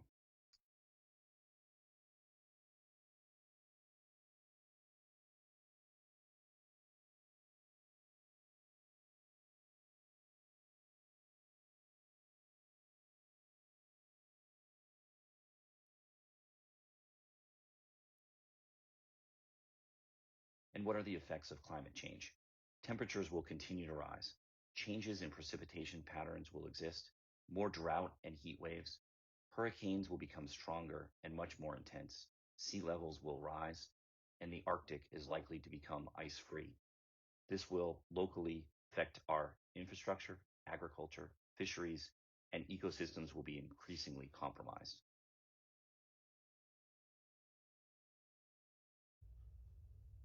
Winchester's climate leadership. The Select Board created the Climate Action Advisory Committee and delivered the Climate Action Plan in 2011. The town hired an energy consultant to implement the recommendations of the plan and was enormously successful. Winchester became a leader in the state of Massachusetts, reducing our energy burden, building efficient schools, and integrating a vast renewable energy plan into our facilities. After meeting many of the objectives of the Climate Action Plan, the town engaged a new committee of volunteers and stakeholders to create a second phase of the plan, which was adopted on June 1st, 2020 by the Select Board. In order to implement the 2020 Climate Action Plan, we need more help. The hiring of a sustainability director or consultant is the only way to achieve these goals that are long overdue.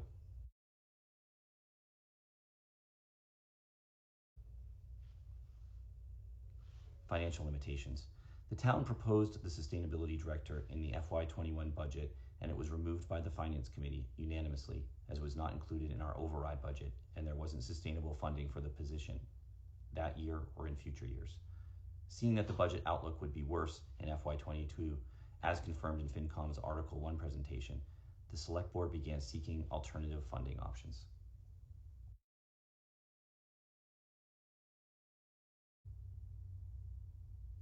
The Select Board sees Article 8 as a solution to the problem. It's our way of funding an absolutely necessary position and making sure that funding stays in place for years to come. We're asking for authority from this town meeting to work with our delegation, who is supportive of Article 8, to fund our sustainability obligations. It will create a dedicated funding source that is insulated from the reach of other departments. It will allow the town to fund the position by shifting the burden to residents who are exacerbating the impacts of climate change by increasing their carbon footprint with larger structures and construction. The Select Board unanimously recommends favorable action on Article 8, and we appreciate your support. Thank you. Further on the question, do we have a recommendation for town meeting's consideration from any boards or committees? Please use your request to speak button at this time for the boards and committee chairs.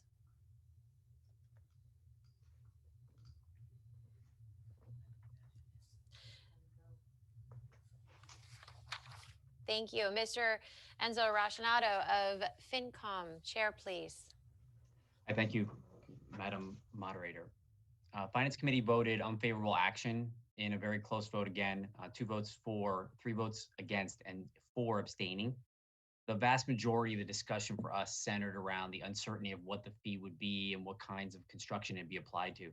A fee that is tied to property improvements that are unsustainable certainly would provide more revenue. It'd also be very positive in both generating funds that could be applied to sustainability projects and disincentivizing those activities.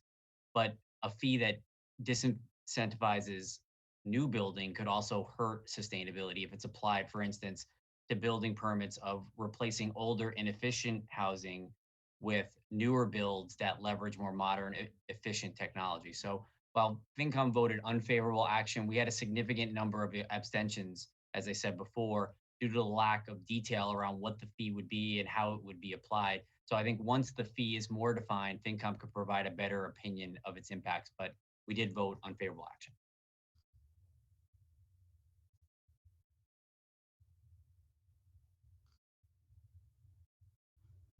You're on mute.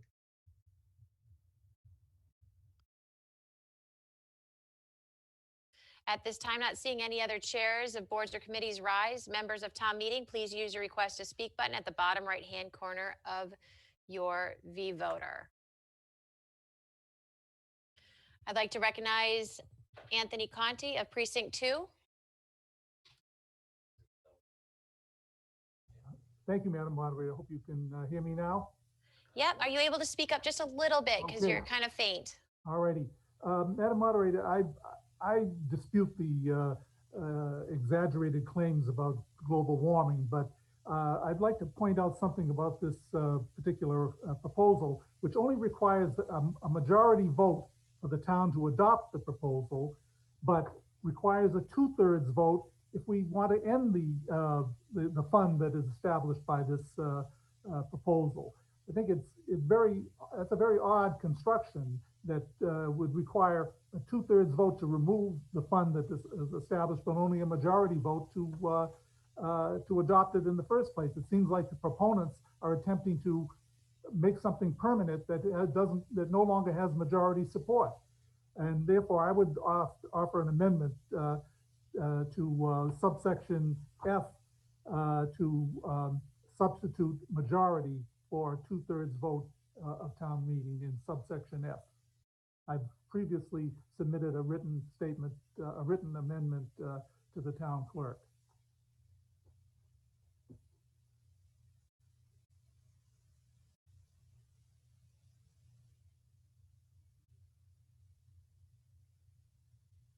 Thank you. Is there a second?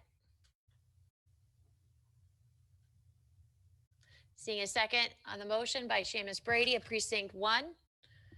There's a motion to amend. Further on the motion to amend, discussion? So what we're going to do is we're going to clear out via voter the request to speak.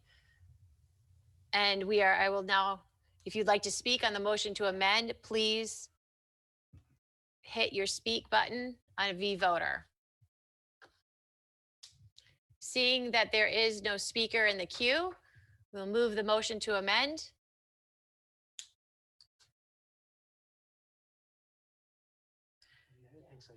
Requiring 50%, the majority of the voters. Please turn your attention to the motion to amend, and it is changing section F2. Section 2F.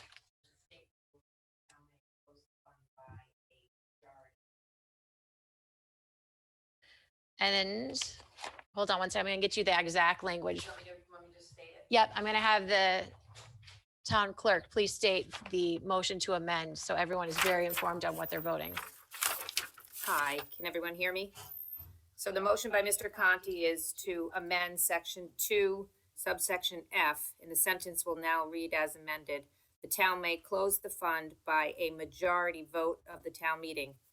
The vote to close the fund shall state that the fund shall cease to have effect, subsection 2, all unexpended and uncommitted amounts on deposits in the fund as of this date of the vote shall immediately be credited to the general fund of the town. And 3, the surcharge that is received annually by the town under section 1 of this act and credited to the fund shall be credited to the general fund of the town. Thank you. Please turn your attention to voter, where you have the motion to amend, voting yes to accept the motion to amend and no as opposed, and 3 abstain. We'll give you 40 seconds. Thank you. Someone is not muted. That's me, sorry.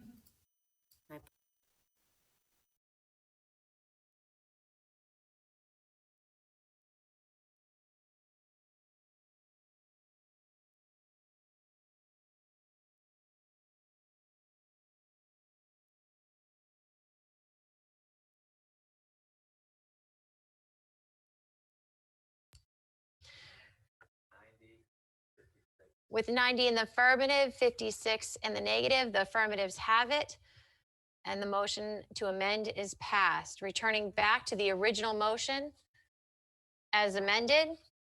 Further on the question, Diabjurius of Precinct 8. Hi, Madam Moderator. I just noticed that there was a rather obnoxious comment in the chat, and I would ask you to eject Robert Johnson from this meeting. It's inappropriate language.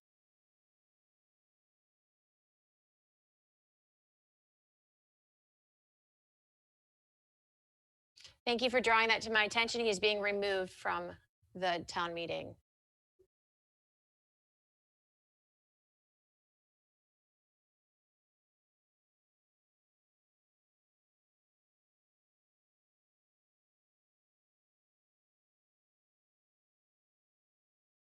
Further on the question?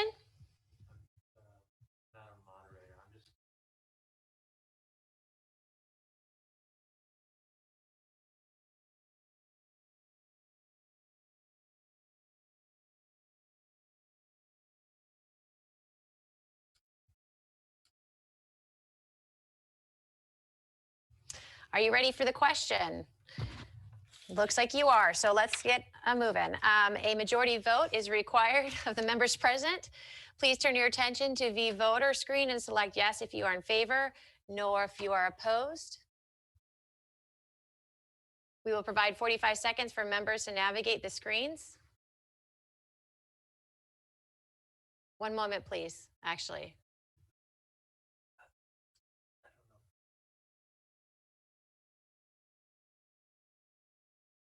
I'm actually going to stop that. We're going to move back. Our system didn't reset, and there are people in line to speak, and quite a few. So I would like to go back into voter just reset, and we see tons of people requesting to speak. So I'm going to go straight through the line back of town meeting members. My apologies, because my screen showed that there was no one looking to speak. First up, I would like to recognize Nathan Rome of Precinct 1.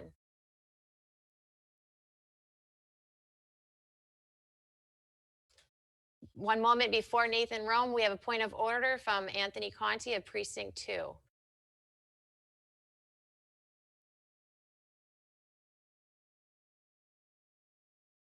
Madam Moderator, thank you.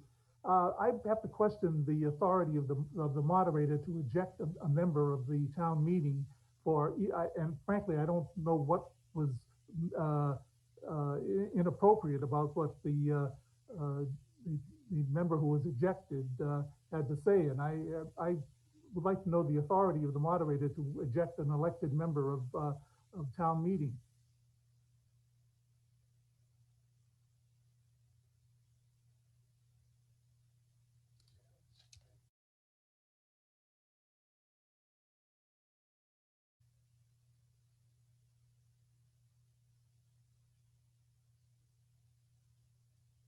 You can still vote. Thank you for your concern. There was a derogatory comment that was directed towards me. He has been removed from Zoom. He can still vote, and he can also follow as not a member through Zoom, but he can follow through television and also through the internet, and he still has access to his vVoter. Thank you. Let's go back. Mr. Nathan Rome of Precinct 1, I would like to recognize you.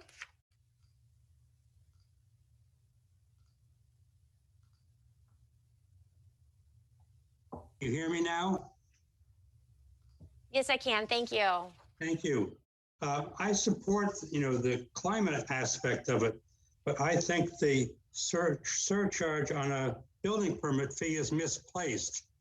The building codes now are such that new construction is far more energy efficient than many of the older buildings in Winchester.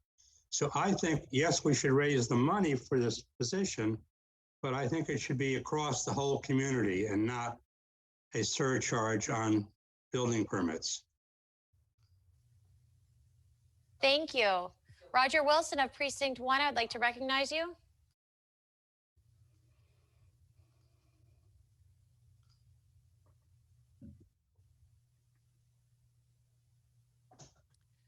Madam Moderator, can you hear me?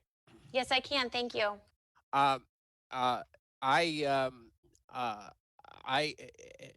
never been to a public meeting in Winchester when I haven't been thankful that we have Proposition 2.5. And this strikes me as a way to circumvent the will of the majority of people who are, that's all we need is 50% of our neighbors to agree if we want to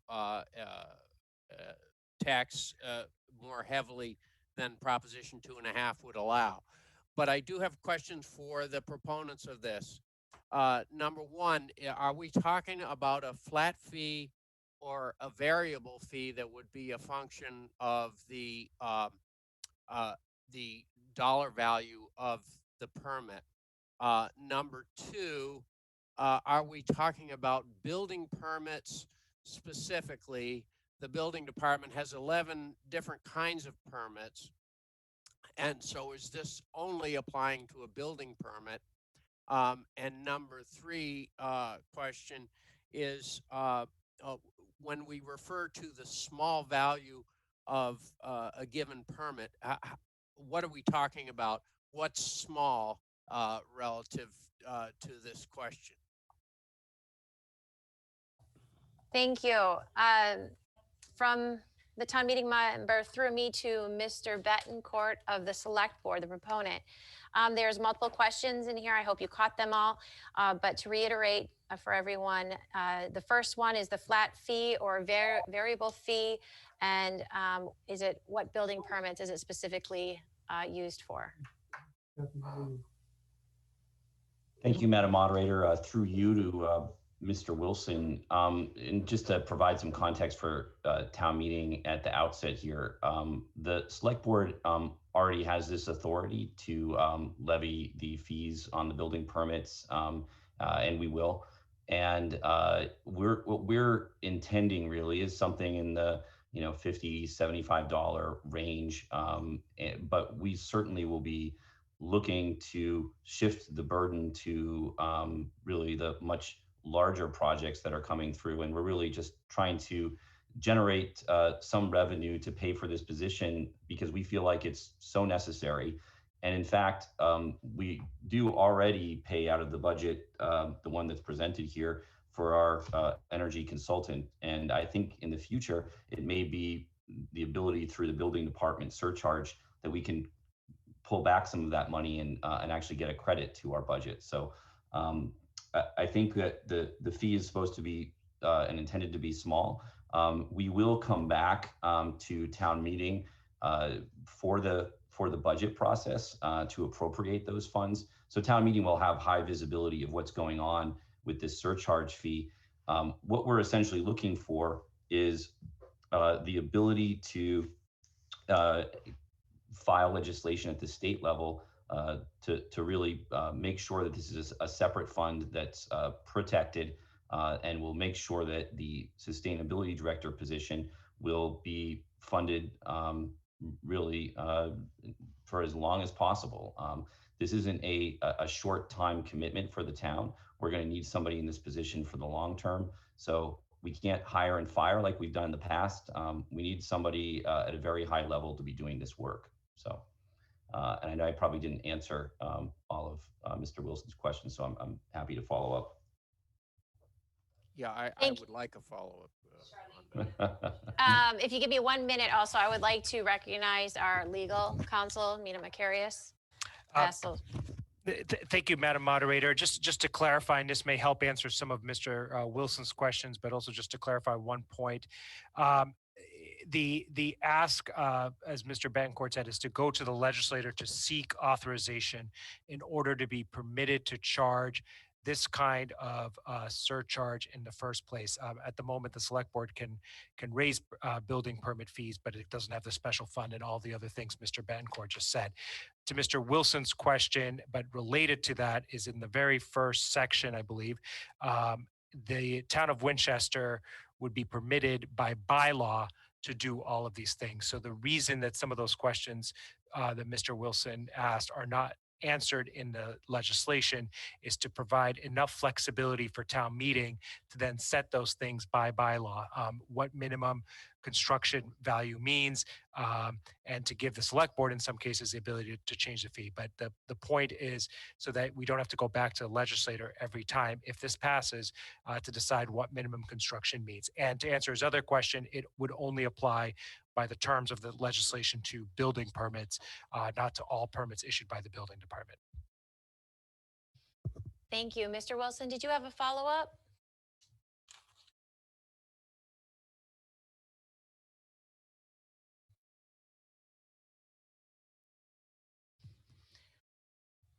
Going on, I'll recognize Kenneth Pruitt of Precinct 6.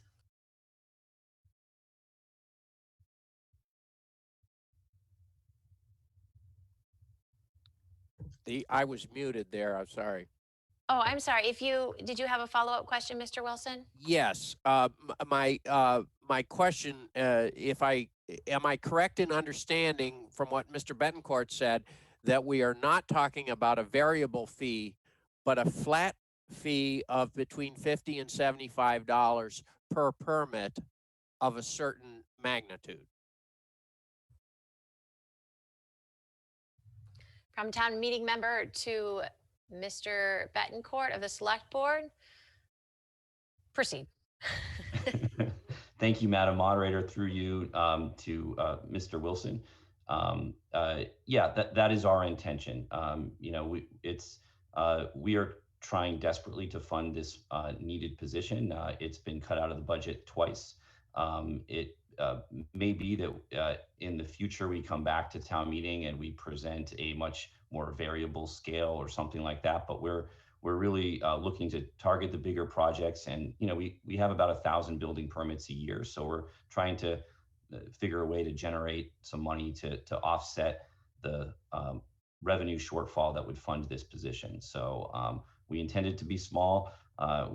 We'll certainly take the input from FinCom on this, or any member of town meeting if there's a way to structure this that's more suitable. But happy to have you weigh in on the process and the fees.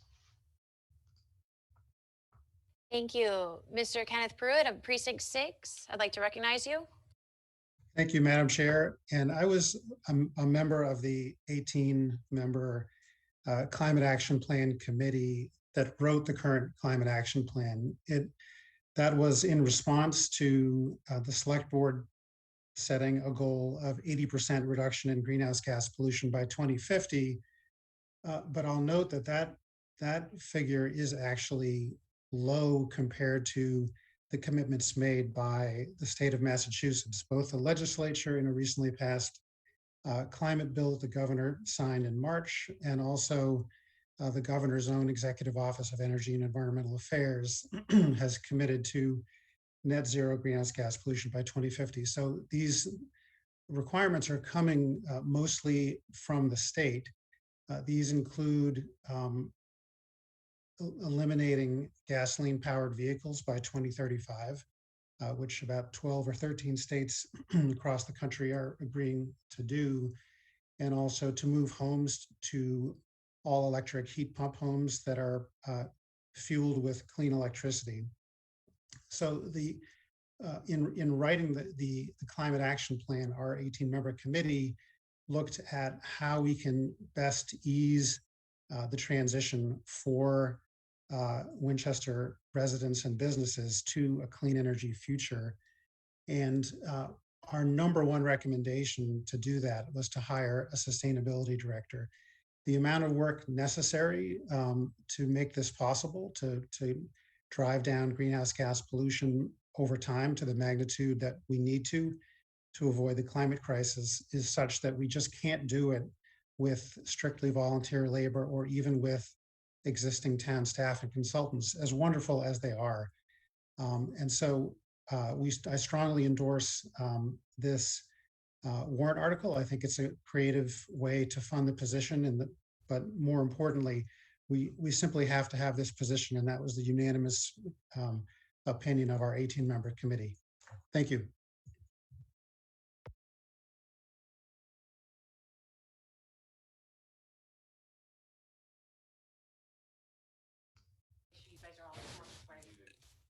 Thank you, Madam Moderator. Very quickly, I believe I misspoke, and I think caused Mr. Betancourt to then misspeak. The bylaw actually would be where the surcharge is set. So this body, town meeting, would be setting the amount of the surcharge. Thank you very much. Moving on, Michelle Pryor from Precinct 4, I'd like to recognize you. Thank you, Madam Moderator. That was a bit quicker to come off mute, so I appreciate that for everybody in the room. I have a question, I believe, for the proponents, but I think an observation as well. Energy management, since it began in 2009, right when I joined town meeting, has saved and cost avoided hundreds of thousands of dollars, or $1 million plus in grants and in funds. Cost savings on boilers, as we heard about earlier this year, have paid for themselves, or not quite, but $40,000 annually. Our energy budget has been flat, but we've been adding new buildings and renovating buildings and adding square footage across the town. So I wonder what consideration has been done by the Select Board or Climate Action to have this position self-fund, right? Redirect savings, write their own grants. In converting to clean energy, can you divert some of those savings to funding this position? So I would ask for some consideration of that, but that's not my question. My question is, how does Article 8 relate to the letter that we all received, a table from Climate Action?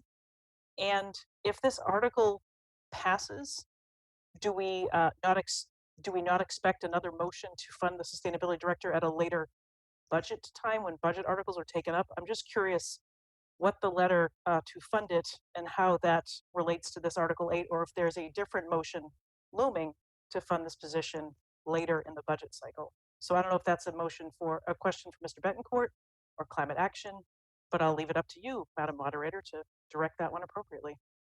Happy to answer. Thank you very much. I think you're asking for clarification from Climate Action, Is that correct, Ms. Pryor? For Maybe? clarification of the chart you received from Climate Action? Yeah, just the Advisory intent Committee? of, the intent of the chart, is it for this article? Is it for a later motion to amend the budget? How do they relate, I guess?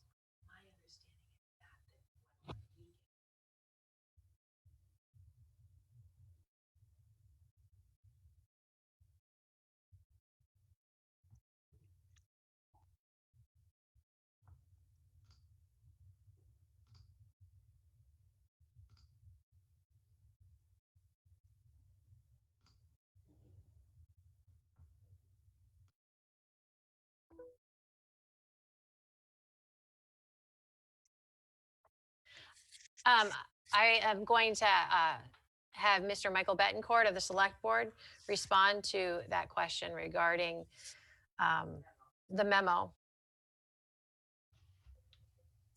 Thank you, Madam Moderator.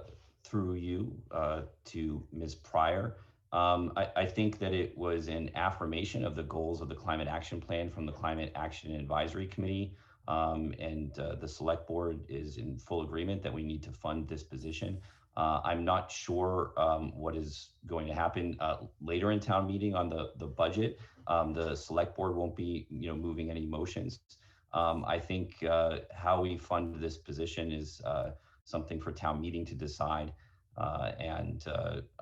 Certainly I think that there's a broad agreement of the policy goal that needs to be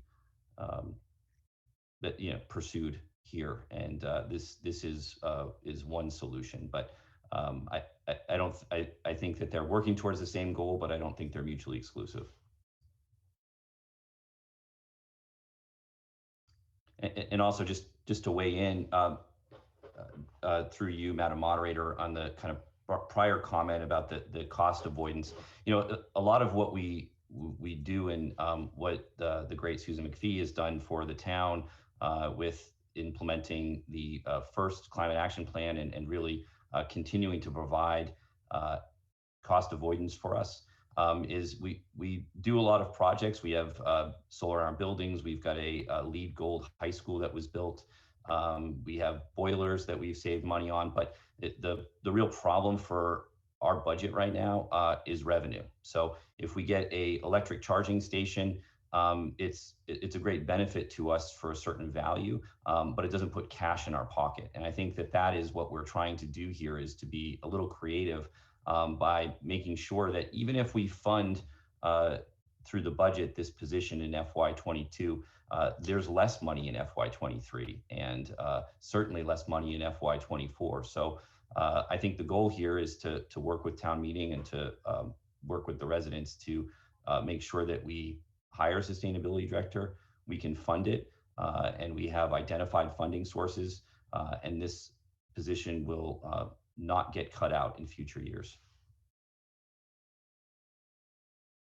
Thank you. I just want to remind town meeting members as we continue, the chat function is a technical support only. We should not be debating or providing substance inside that chat. It is really there to provide support for those who are having technical issues. Further on the question, Stephen, but I'm so sorry, but Boksansky of Precinct 4, if you could help me with your last name, that would be wonderful. Good evening, Madam Moderator. It's Steve Boksansky, Precinct 4. Thank you very much for the recognition, and through you to all the members. I have some concerns about hiring a long time. This is a long-term endeavor. We're talking about hiring a new employee that comes with salary, it comes with benefits, which include pension, et cetera. It's undefined here as to how many people will be hired, how much money will be generated. And, it also I had a question about some of the language in section 2. It says appropriation shall be made by a majority vote of town meeting. But then later on, it says monies from the fund may be used at the discretion of the town manager. So who's in control of the purse strings here? That's another concern of mine. And finally, really, what's at the bottom of all this is Winchester a major polluter? It seems like we've done quite a bit of good work through the volunteer efforts of a lot of folks in the community. I know Selectman Bettencourt rattled off a number of the things that have been put in place, and those are all great things that we should be proud of. But what are the metrics that we're using to measure success? And why Winchester? I mean, do we stand out from all these other communities as being far worse in terms of emitting greenhouse gas emissions or causing more pollution than other communities? So we're taking this action. We're doing really well, it seems like. And then the final point is, it says, establishing a building permit surcharge. This to me sounds like a tax. And if it is a tax, I think we should call it that. So thank you, Madam Moderator. And I would appreciate some answers to those questions, and happy to jump back on at your request. Thank you. From town meeting member to town council, can you please give further information regarding tax? Yes, thank you, Madam Moderator. Legally speaking, this is in the form of a tax. It's a surcharge because it's not based on assessed amount. It's based on sort of a per capita share based on the building permits, but it is a tax, and that's why you need authorization to go to the legislator. And then once the legislator, if it grants us that authority by passing this legislation, then it would come back to you for the bylaw and all of those things. And separately from that, any discussion of what's funded through it, as Mr. Bencourt said earlier, would also be voted on in the normal town budget process. Thank you. I don't know if that really, I'm sorry, Madam Moderator, it's still Steve, but that really didn't answer my question about whether it's a tax. And, it talks about exceeding minimum construction value. So we are determining it. It is going to be applied broadly. So why is that not a tax? Madam Moderator, through you, it is a tax, as between whether it's a tax or a fee, it is a tax. It is referred to as a surcharge, as other taxes are. Towns that have the Community Preservation Act call that a surcharge. Thank you. Could I please add on to that, Madam Moderator? I'm sorry. You have a further question? Further? I at this point, then I think I'd like to, if possible, make a motion to change the title to calling this an act establishing a construction tax. There is a motion. Do I have a second? Motion to amend?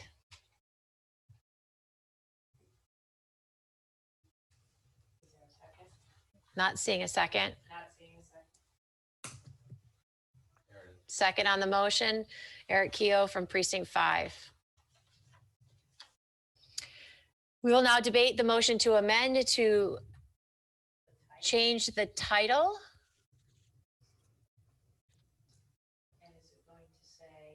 To change the charging a building permit surcharge to a charging a building permit tax.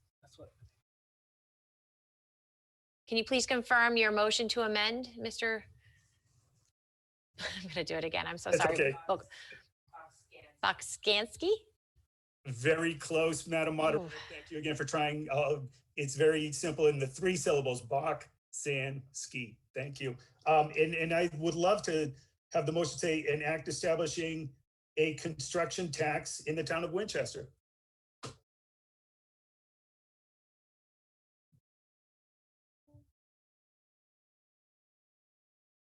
One moment, we're just having our town clerk take note of that.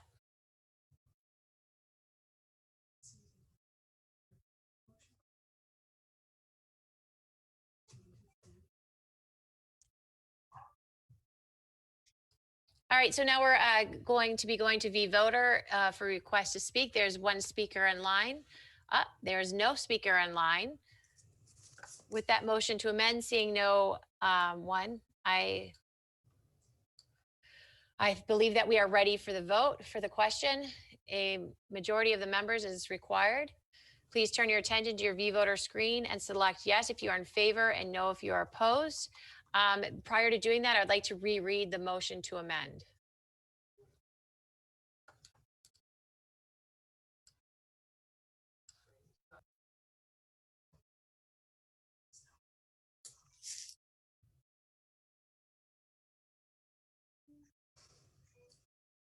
Okay, so I will, as the clerk, state moved and seconded to change the title to the words, "An act establishing a construction tax and special revenue fund in the town of Winchester." If you turn your attention to V-Voter and make sure you refresh, and the motion to amend should be on your screen.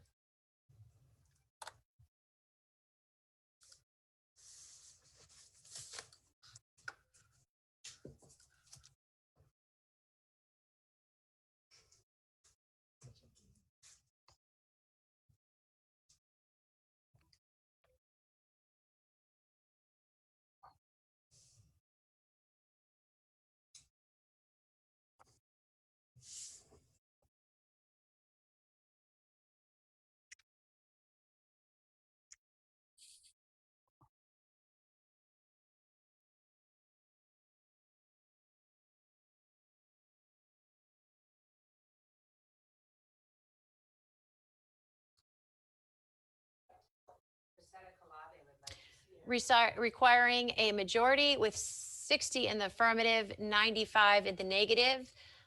The negative has it and the motion fails. Moving back to Article 8 in the original motion. As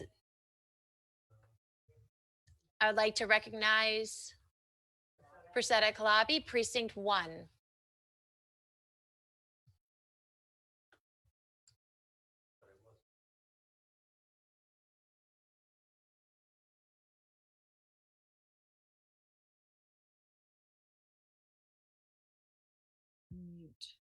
Thank you. Can you hear me? Yes, I can. Thank you. Thank you for acknowledging me. I have several things to say, but first, for context, I am an ecologist. I do this professionally, not just out of interest. I have a lot of experience in the field. I have been on Climate Action Advisory Committee since its first inception in 2009. I think we have two issues going on here.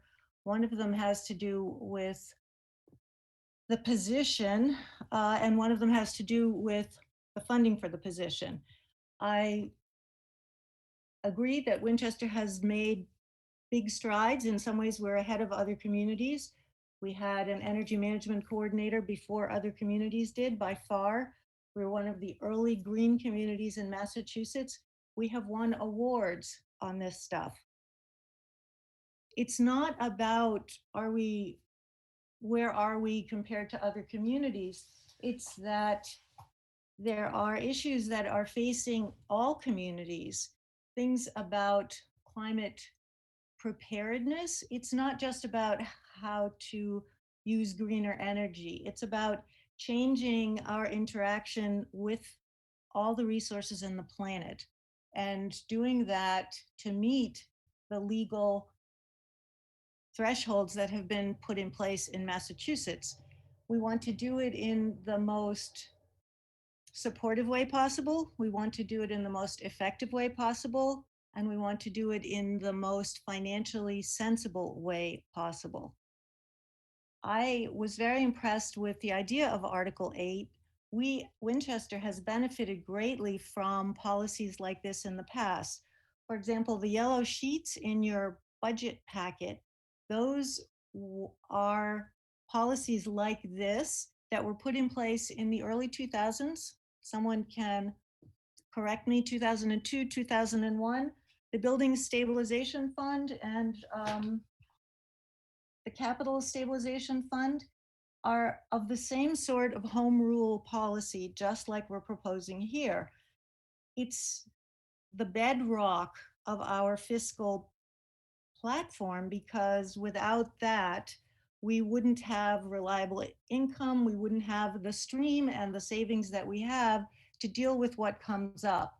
We also, it makes us independent of the state. We don't have to go and ask for money because we have our own money. And it comes in painlessly, meaning you don't even see it.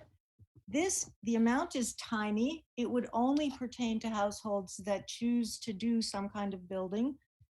And it would give us the same sort of financial bedrock towards meeting these climate resilience and mitigation efforts that we're required to meet by law. So it seems to me that it is really the best of all possible scenarios. I unreservedly support this article. I think we have to trust our select board that they, and the process, okay, we trust the select board because they will come back to us with the specifics. And we have to trust the process, which is that we're going to put in place something that's going to benefit everyone, whether or not you paid into it by having a permit. And that's going to create money that's going to be around for a long time, because these issues will be with us for a long time. So I hope that you will take this in the spirit in which it was intended and support Article 8.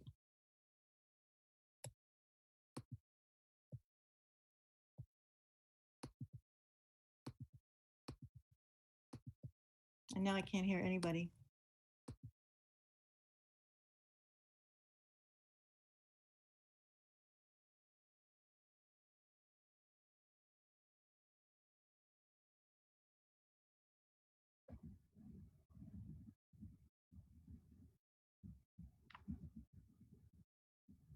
I'm sorry, was I recognized? Yes, you are. Sorry, I just had a couple questions on this article. One is about how many building permits a year do we have? And is there an expected amount of money that we're going to raise? And if so, how much would that be?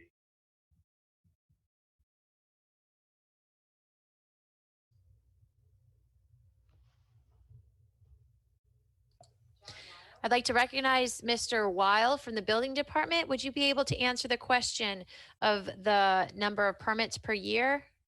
And then I'll do a follow-up question to the amount of money. Can you hear me? Yes, I can. Thank you. All right. We had about, I think, 1,100 permits or so last year. The amount of the permits vary widely. We can have a permit for $5,000 for insulation, weatherization, or we can have a new home that can generate $600,000 or $700,000. And then the permit fee is on top, goes by that.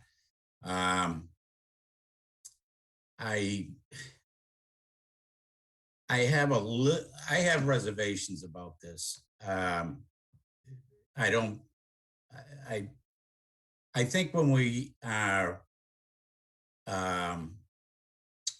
establishing a new personnel position, that, let's face it, we're hiring someone, we should be establishing a funding source out of the general fund.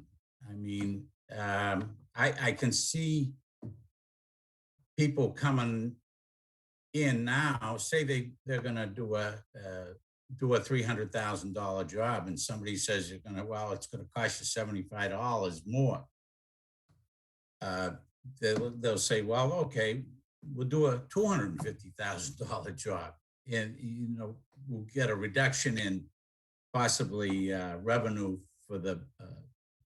for a building permit. I think it's going to create some problems that we're not seeing right now. We have a very robust construction thing going out there right now, but people might choose not even to pull a permit, just do it. And if they get caught, fine. If they don't, yay them. So I don't know. I just, as a town, I'm speaking both as a town meeting member also, and the building commission. Hope that answers your question. Thank you very much. I would like to recognize Mr. Michael Betancourt of the Select Board to continue the follow-up on that question. Yeah, thank you. I think that we have a policy objective here that we all agree on. Climate change is real. There are resources out there that the town needs to go after, and we need to fund a position that we aren't able to fund out of our budget and our revenue. So we also, I think, have the obligation to be a little bit intellectually honest here. So someone that is going to be building a $300,000 addition onto their home is not going to stop the project or reduce it to $250,000 because of a $50 permit fee. So, I mean, this is, I'm happy for the dialogue with town meeting always, but I think what we're looking to do is find a way to fund this position long-term, as our revenue is not going to be going as far as we would hope in the next few years. So this is a way to put it permanently. And the other piece that I would, follow up on, that Article 8 is a way for town meeting to actually have more control than town meeting has right now. So by voting this will create an appropriation process where there'll be revenue generated and the fee will be set by town meeting. Right now, tomorrow, the select board can vote to impose this fee, and it will be included into the general fund, and will be appropriated for what we would intend at sustainability. So I think if town meeting wants to have more oversight and more control, I think what Ms. Calabi had mentioned, this is similar to the stabilization funds that we created, which have been very successful. Thank you, Madam Moderator. Thank you. There's a request to move the vote from a Nicholas Bogovich. Do we have a second? Madam Moderator, can I just follow up to that? You may finish. Yep. I guess I'm just kind of confused on the Article 8. How much revenue are we trying to generate through Article 8?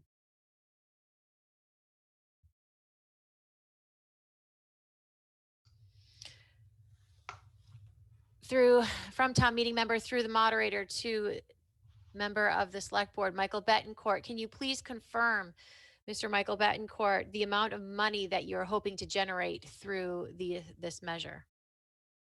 Thank you, Madam Moderator, through you to Mr. Galvin. I think that, this position that we've looked at is in the $65,000 range. There is revenue that we can fund some of it, but not all of it on an ongoing basis. I don't know if this is going to be the silver bullet, but certainly having revenue to offset the creation of the position is, what we intend. There is a existing grant for the first year. And then in later years, I think we'll kind of glean the benefits more of this fund as it's developed. And we will certainly work with town meeting to do that. But when Mr. Weil had referred to, about 1,100, permits there, our goal is not to put a fee or a permit charge on someone that's changing insulation in their house. And we hope that when these fees are implemented long-term, we can also encourage people by building greener construction and by waiving fees and surcharges. So I think that that's something that's of interest for us as well. But to say definitely that there's a target number, I think generally we're looking in that range, $50,000, $60,000. Thank you. There's a point of order. So we're going to stop move the vote and take the point of order from Pamela Court of Precinct 5.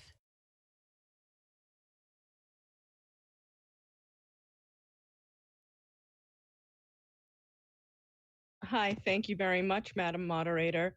I'm the precinct captain for Precinct 5, and I just want to make a clarification on the comment that was made in the chat. I want to be sure it was addressed in the chat and the Q&A, but I want to make sure that the members of this meeting are aware that Robert Johnson is a long-standing and for many decades and highly respected town meeting member, and did not make any kind of vulgar, inappropriate comments in those chats. It was a hack job or something, but I just want to be very clear that It was not Mr. Johnson, and he is a wonderful town meeting member, and his reputation should not be at all compromised because of this. Thank you.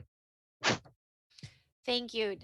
I would also like to note that they have been welcomed back in, and we'll be doing a full investigation to figure out exactly what happened in that situation. So thank you very much. And moving onward, we have the move the vote from Mr. Nicholas Bogovich of Precinct 8, the second by Peter D'Antonio.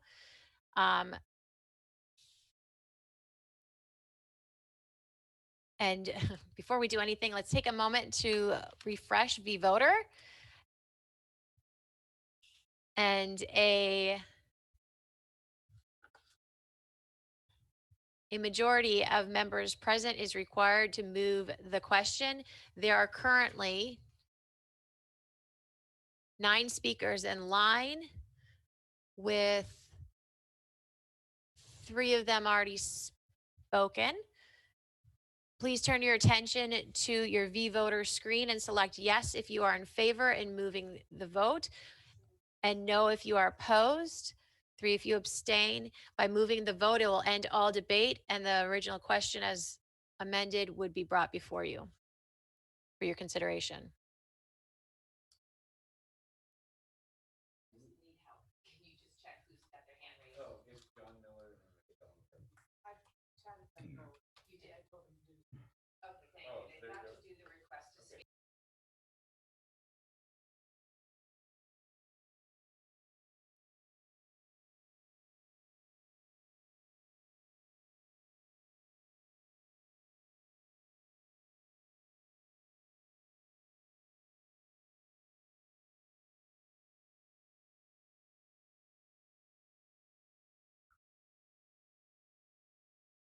Just to clarify, the move the vote is 2/3 of the vote.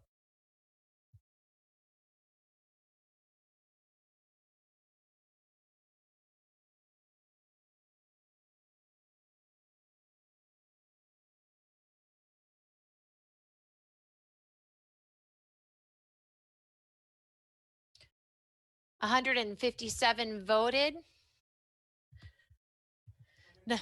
105 needed, 95 in the affirmative, 62 in the negative. We will continue on the debate of Article 8 as amended. Next up, I would like to recognize Seamus Brady of Precinct 1.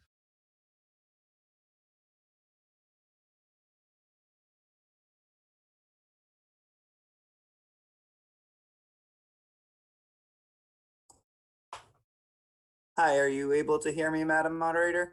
Yes, thank you. Thank you very much. I just wanted to comment that I wholeheartedly support this position, and I think it should be a part of our budget. I am concerned about funding it in this way.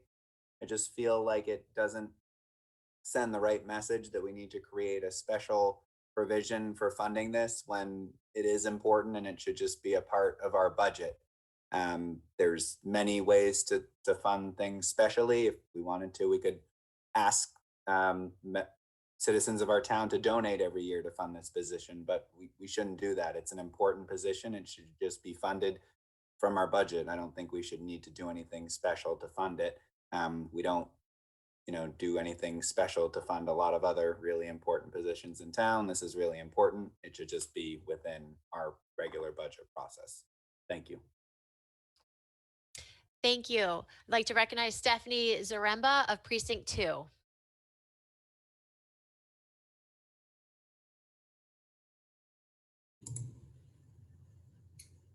Thank you, Madam Moderator. Can you hear me?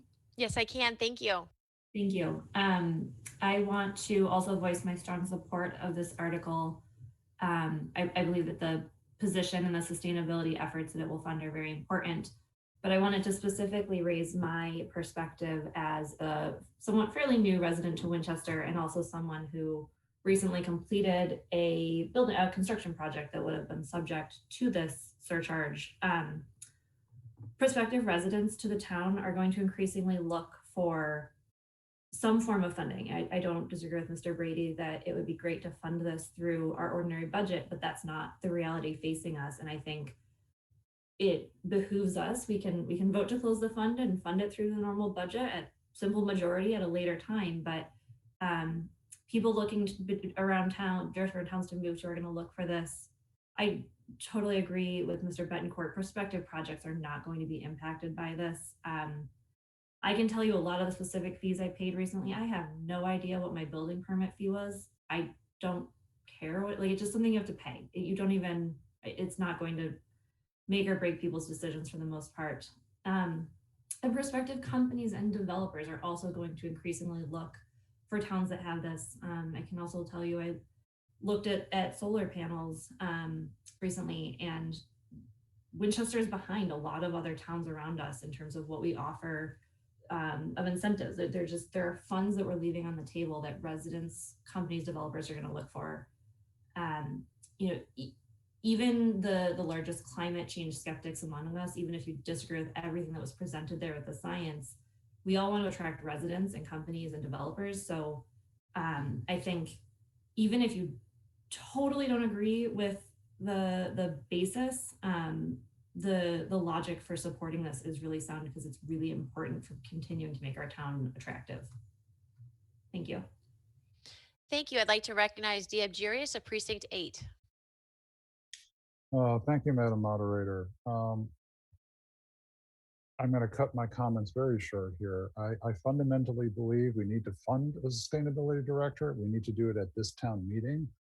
However, I find this article troubling.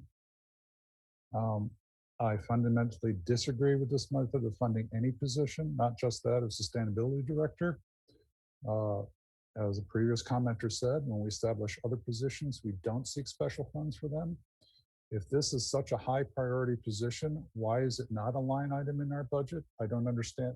FinCom may be representing an economic value, but we have other values in town, and those values include sustainability. And this town meeting voted to create this position. So if this is such a high priority, why is the select board not directly asking the town meeting to put it in the budget? I think that it really needs to be in the budget. It shows our dedication to this. It makes it a permanent position. And one of the concerns I have is that the proponents have provided no policy to help us indicate when it's appropriate to add surcharges to existing fees. We're doing something new here. Are we going to make a habit of this? Do we understand? Are we going to add surcharges to other fees for other reasons? I think we're going into new territory, and I don't really understand what the map is. And then when we get to this, if town meeting does approve this article, it still takes a considerable amount of time to go through the state legislature. And if this is such a vital, urgent position, as was indicated by the proponent, we're still not going to get these monies for perhaps a year plus. So I do not see this as the most efficient and effective way of getting funding for this position at this town meeting. This is going to actually delay our ability to hire a sustainability director. If it's directly in the budget, we don't have that issue. Thank you.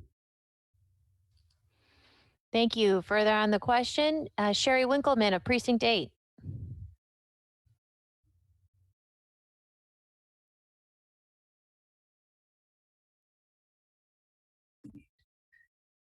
Yes, I had a couple of questions. First, this is a very important position. I fundamentally also disagree with this sort of funding mechanism to actually pay for a position in town. Somehow that sets that person separate from how everyone else is funded in their positions at town. I would like to know, are there any other communities that have ever done something like this to fund an individual on their staff payroll in such a way? And I also have concerns about how long this is going to take in order for us to actually start to see an income stream. And I am curious, Michael Betancourt suggested that we would waive fees for people who are doing sustainable things, possibly. That sounds to me like we're setting up a fund, but then we're going to reduce the fund to pay for exactly what we want the fund to do. So I don't think that the select board really has a clear idea of what they're going to do, or if they do, they haven't stated it to this town meeting. Thank you.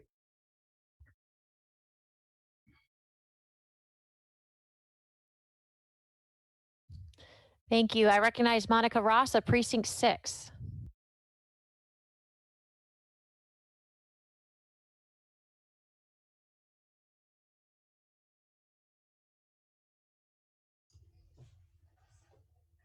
Thank you, Madam Moderator. Can you hear me? Yes, I can. Okay, great. Thank you.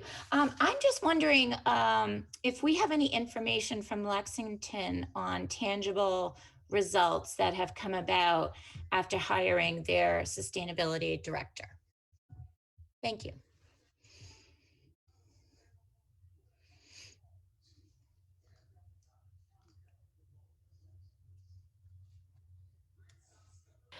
I am actually going to let our town council take a question on it, as they are their legal counsel and can provide more information, as he's very lucky to sit in all of their town meetings, which go many, many more days than ours. So to answer the question in terms of tangible results that Lexington has had, I'd like to ask Mina Macarius, our legal counsel, to provide that information.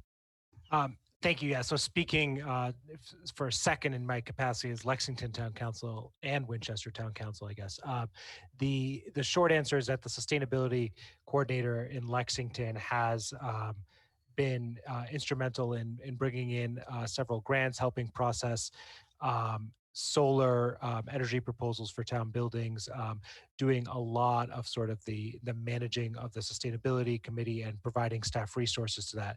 So it has expanded their capacity to do some of that work. I can't speak to, off the cuff at least, what the financial ramifications have been in terms of return on that from grant monies or otherwise. Thank you. Further on the question, Sally Dale of Precinct 7.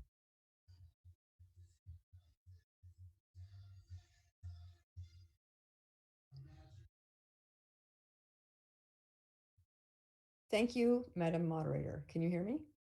Yes, I can. Thank you. Great. So there's a lot of really good points that have been made tonight about all of this.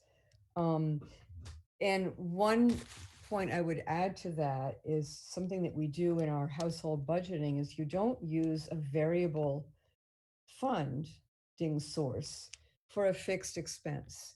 And I am wholeheartedly in support of the work of our Climate Action Advisory Committee, in support of the work that a sustainability director would do for our town and for the benefit of our town, especially hearing what Attorney Mina Macarius had to say about Lexington's success, notwithstanding the fact that he doesn't have the dollars on that yet. I still think it's going to be positive for the town.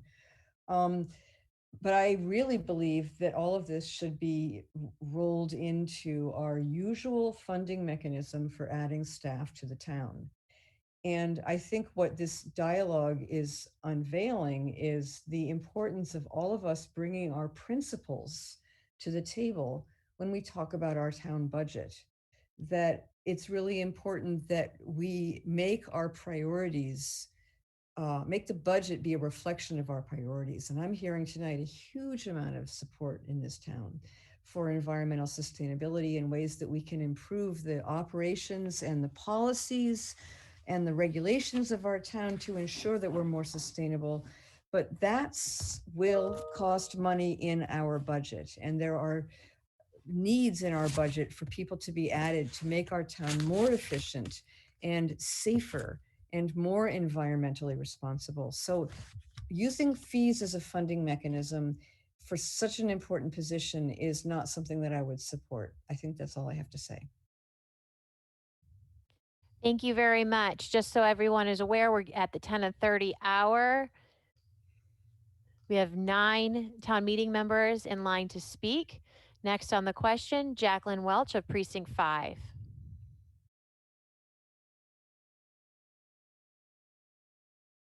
Can you hear me okay? Yes, I can. Thank you. Okay, thanks. I'll be very brief. Thank you so much, town meeting. A few things, not in any particular order.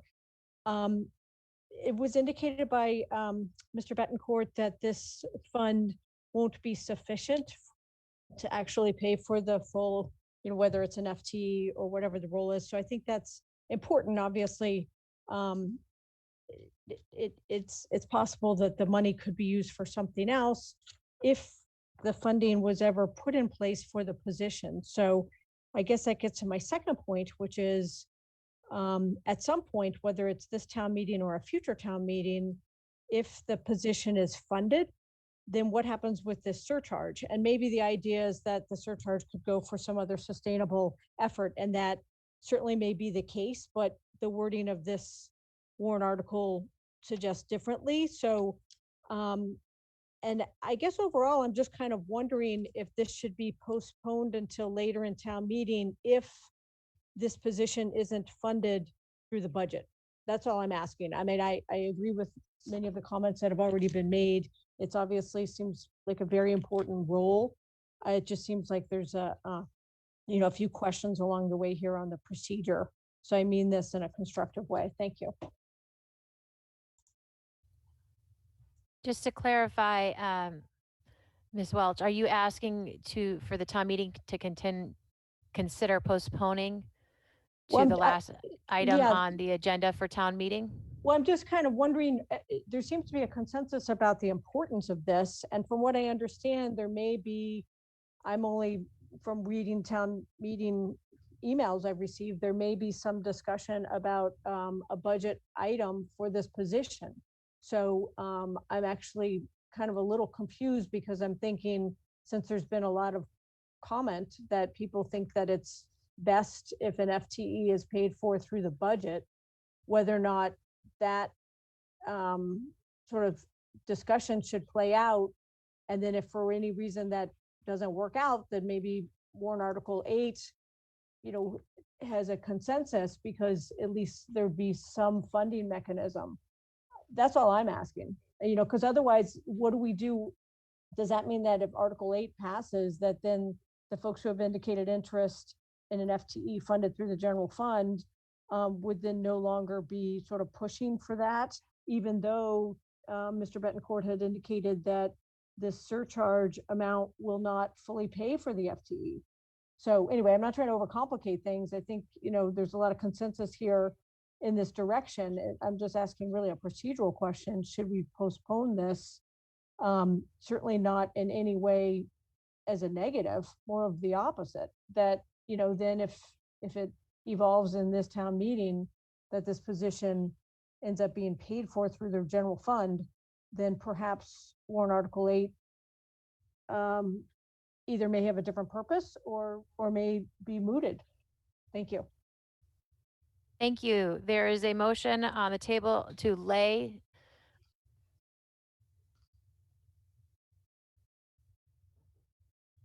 Actually, before it's a motion, I would like to hear from the sustainability folks, perhaps. I mean, because I'm not, I'm sort of asking the question. I'm not technically requesting a motion to delay to postpone until the end of town meeting, but I would be curious if the folks in the, the good folks in our climate action sort of prefer this being an FTE through the general fund and prefer to have that potential discussion in this town meeting, when the budget is on the agenda, and postpone Article 8 until then. So perhaps they could comment on that. I don't want to go out of order here. So thank you very much. Yep. Nope. I thank you for clarifying. From town meeting member to the chair of Climate Action Advisory Committee, Ruth Trimarchi.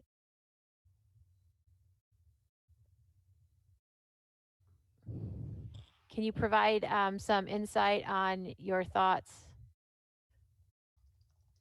on Can you hear me? tabling the motion until after the budget? Good evening, and it looks like you can hear me, Madam Moderator. Yes, I can. Thank you. Thank you, and thank you for the robust discussion of this important position. I do not, nor has Climate Action Advisory Committee taken a position on postponing Article 8.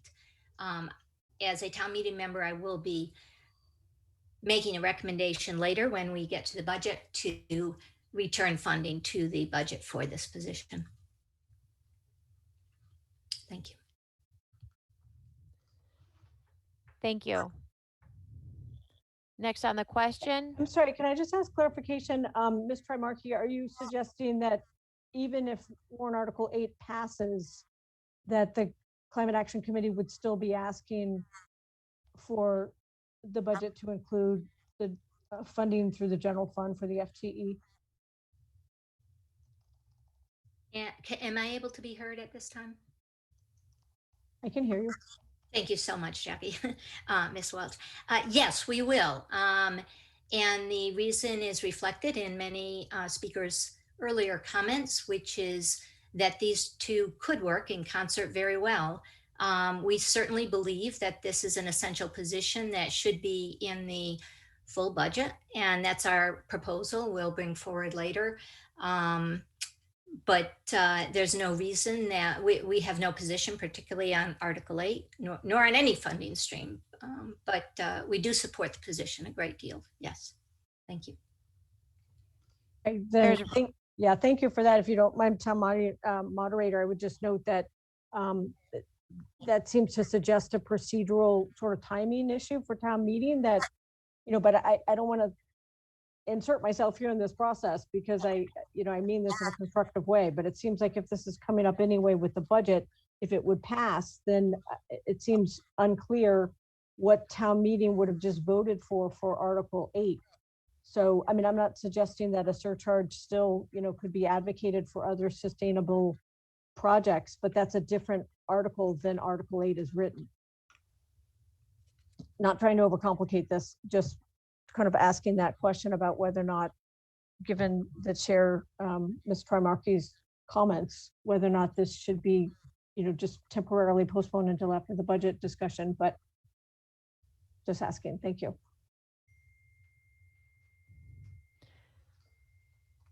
Thank you. I'm going to recognize Aaron Cotillo of Precinct 5.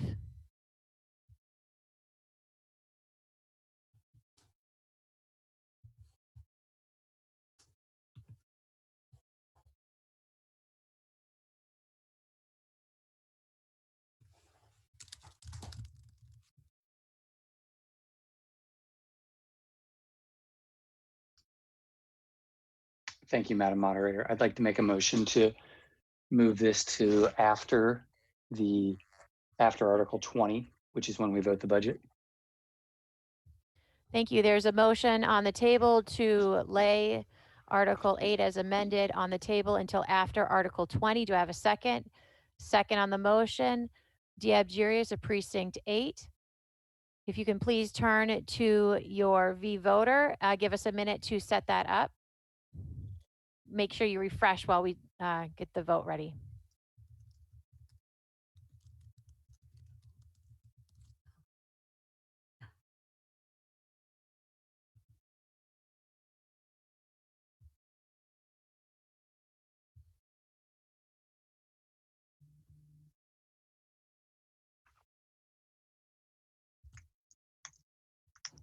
Thank you.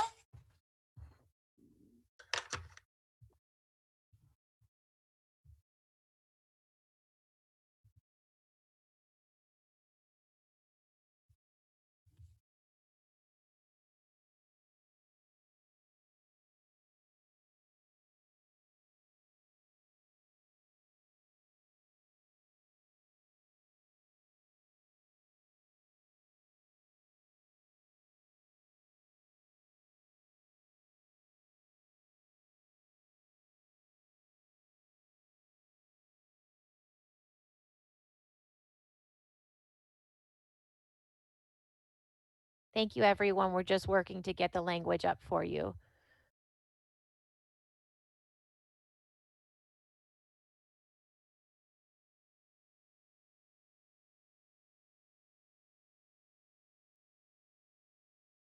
There currently is a rise to question of privilege from Prasada Kalaba, Precinct 1. I'd like to recognize you.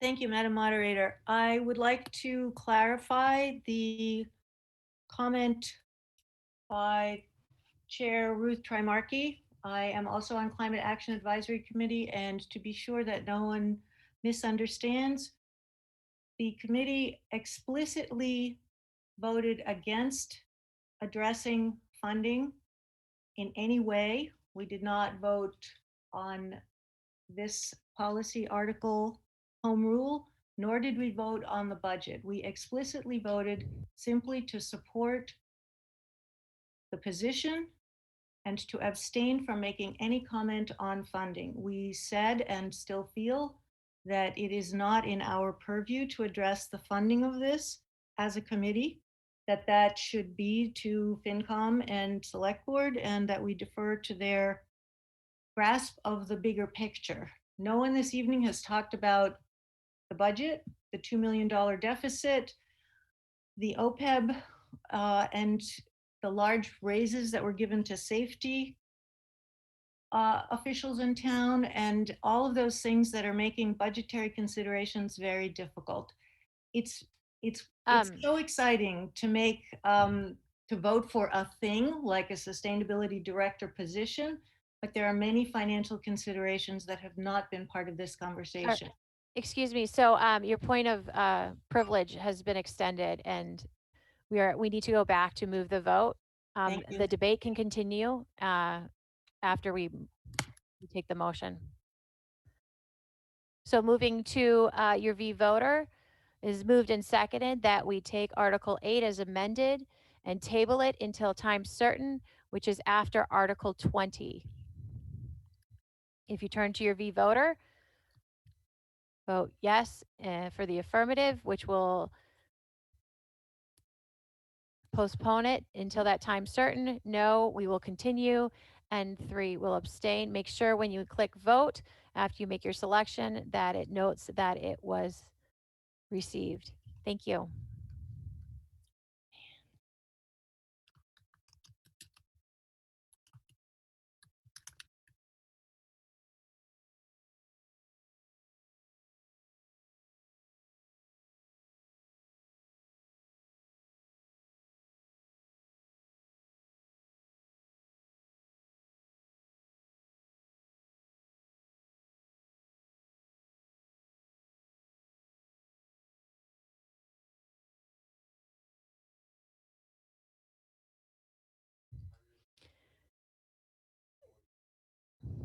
With 115 in the affirmative and 43 in the negative, the motion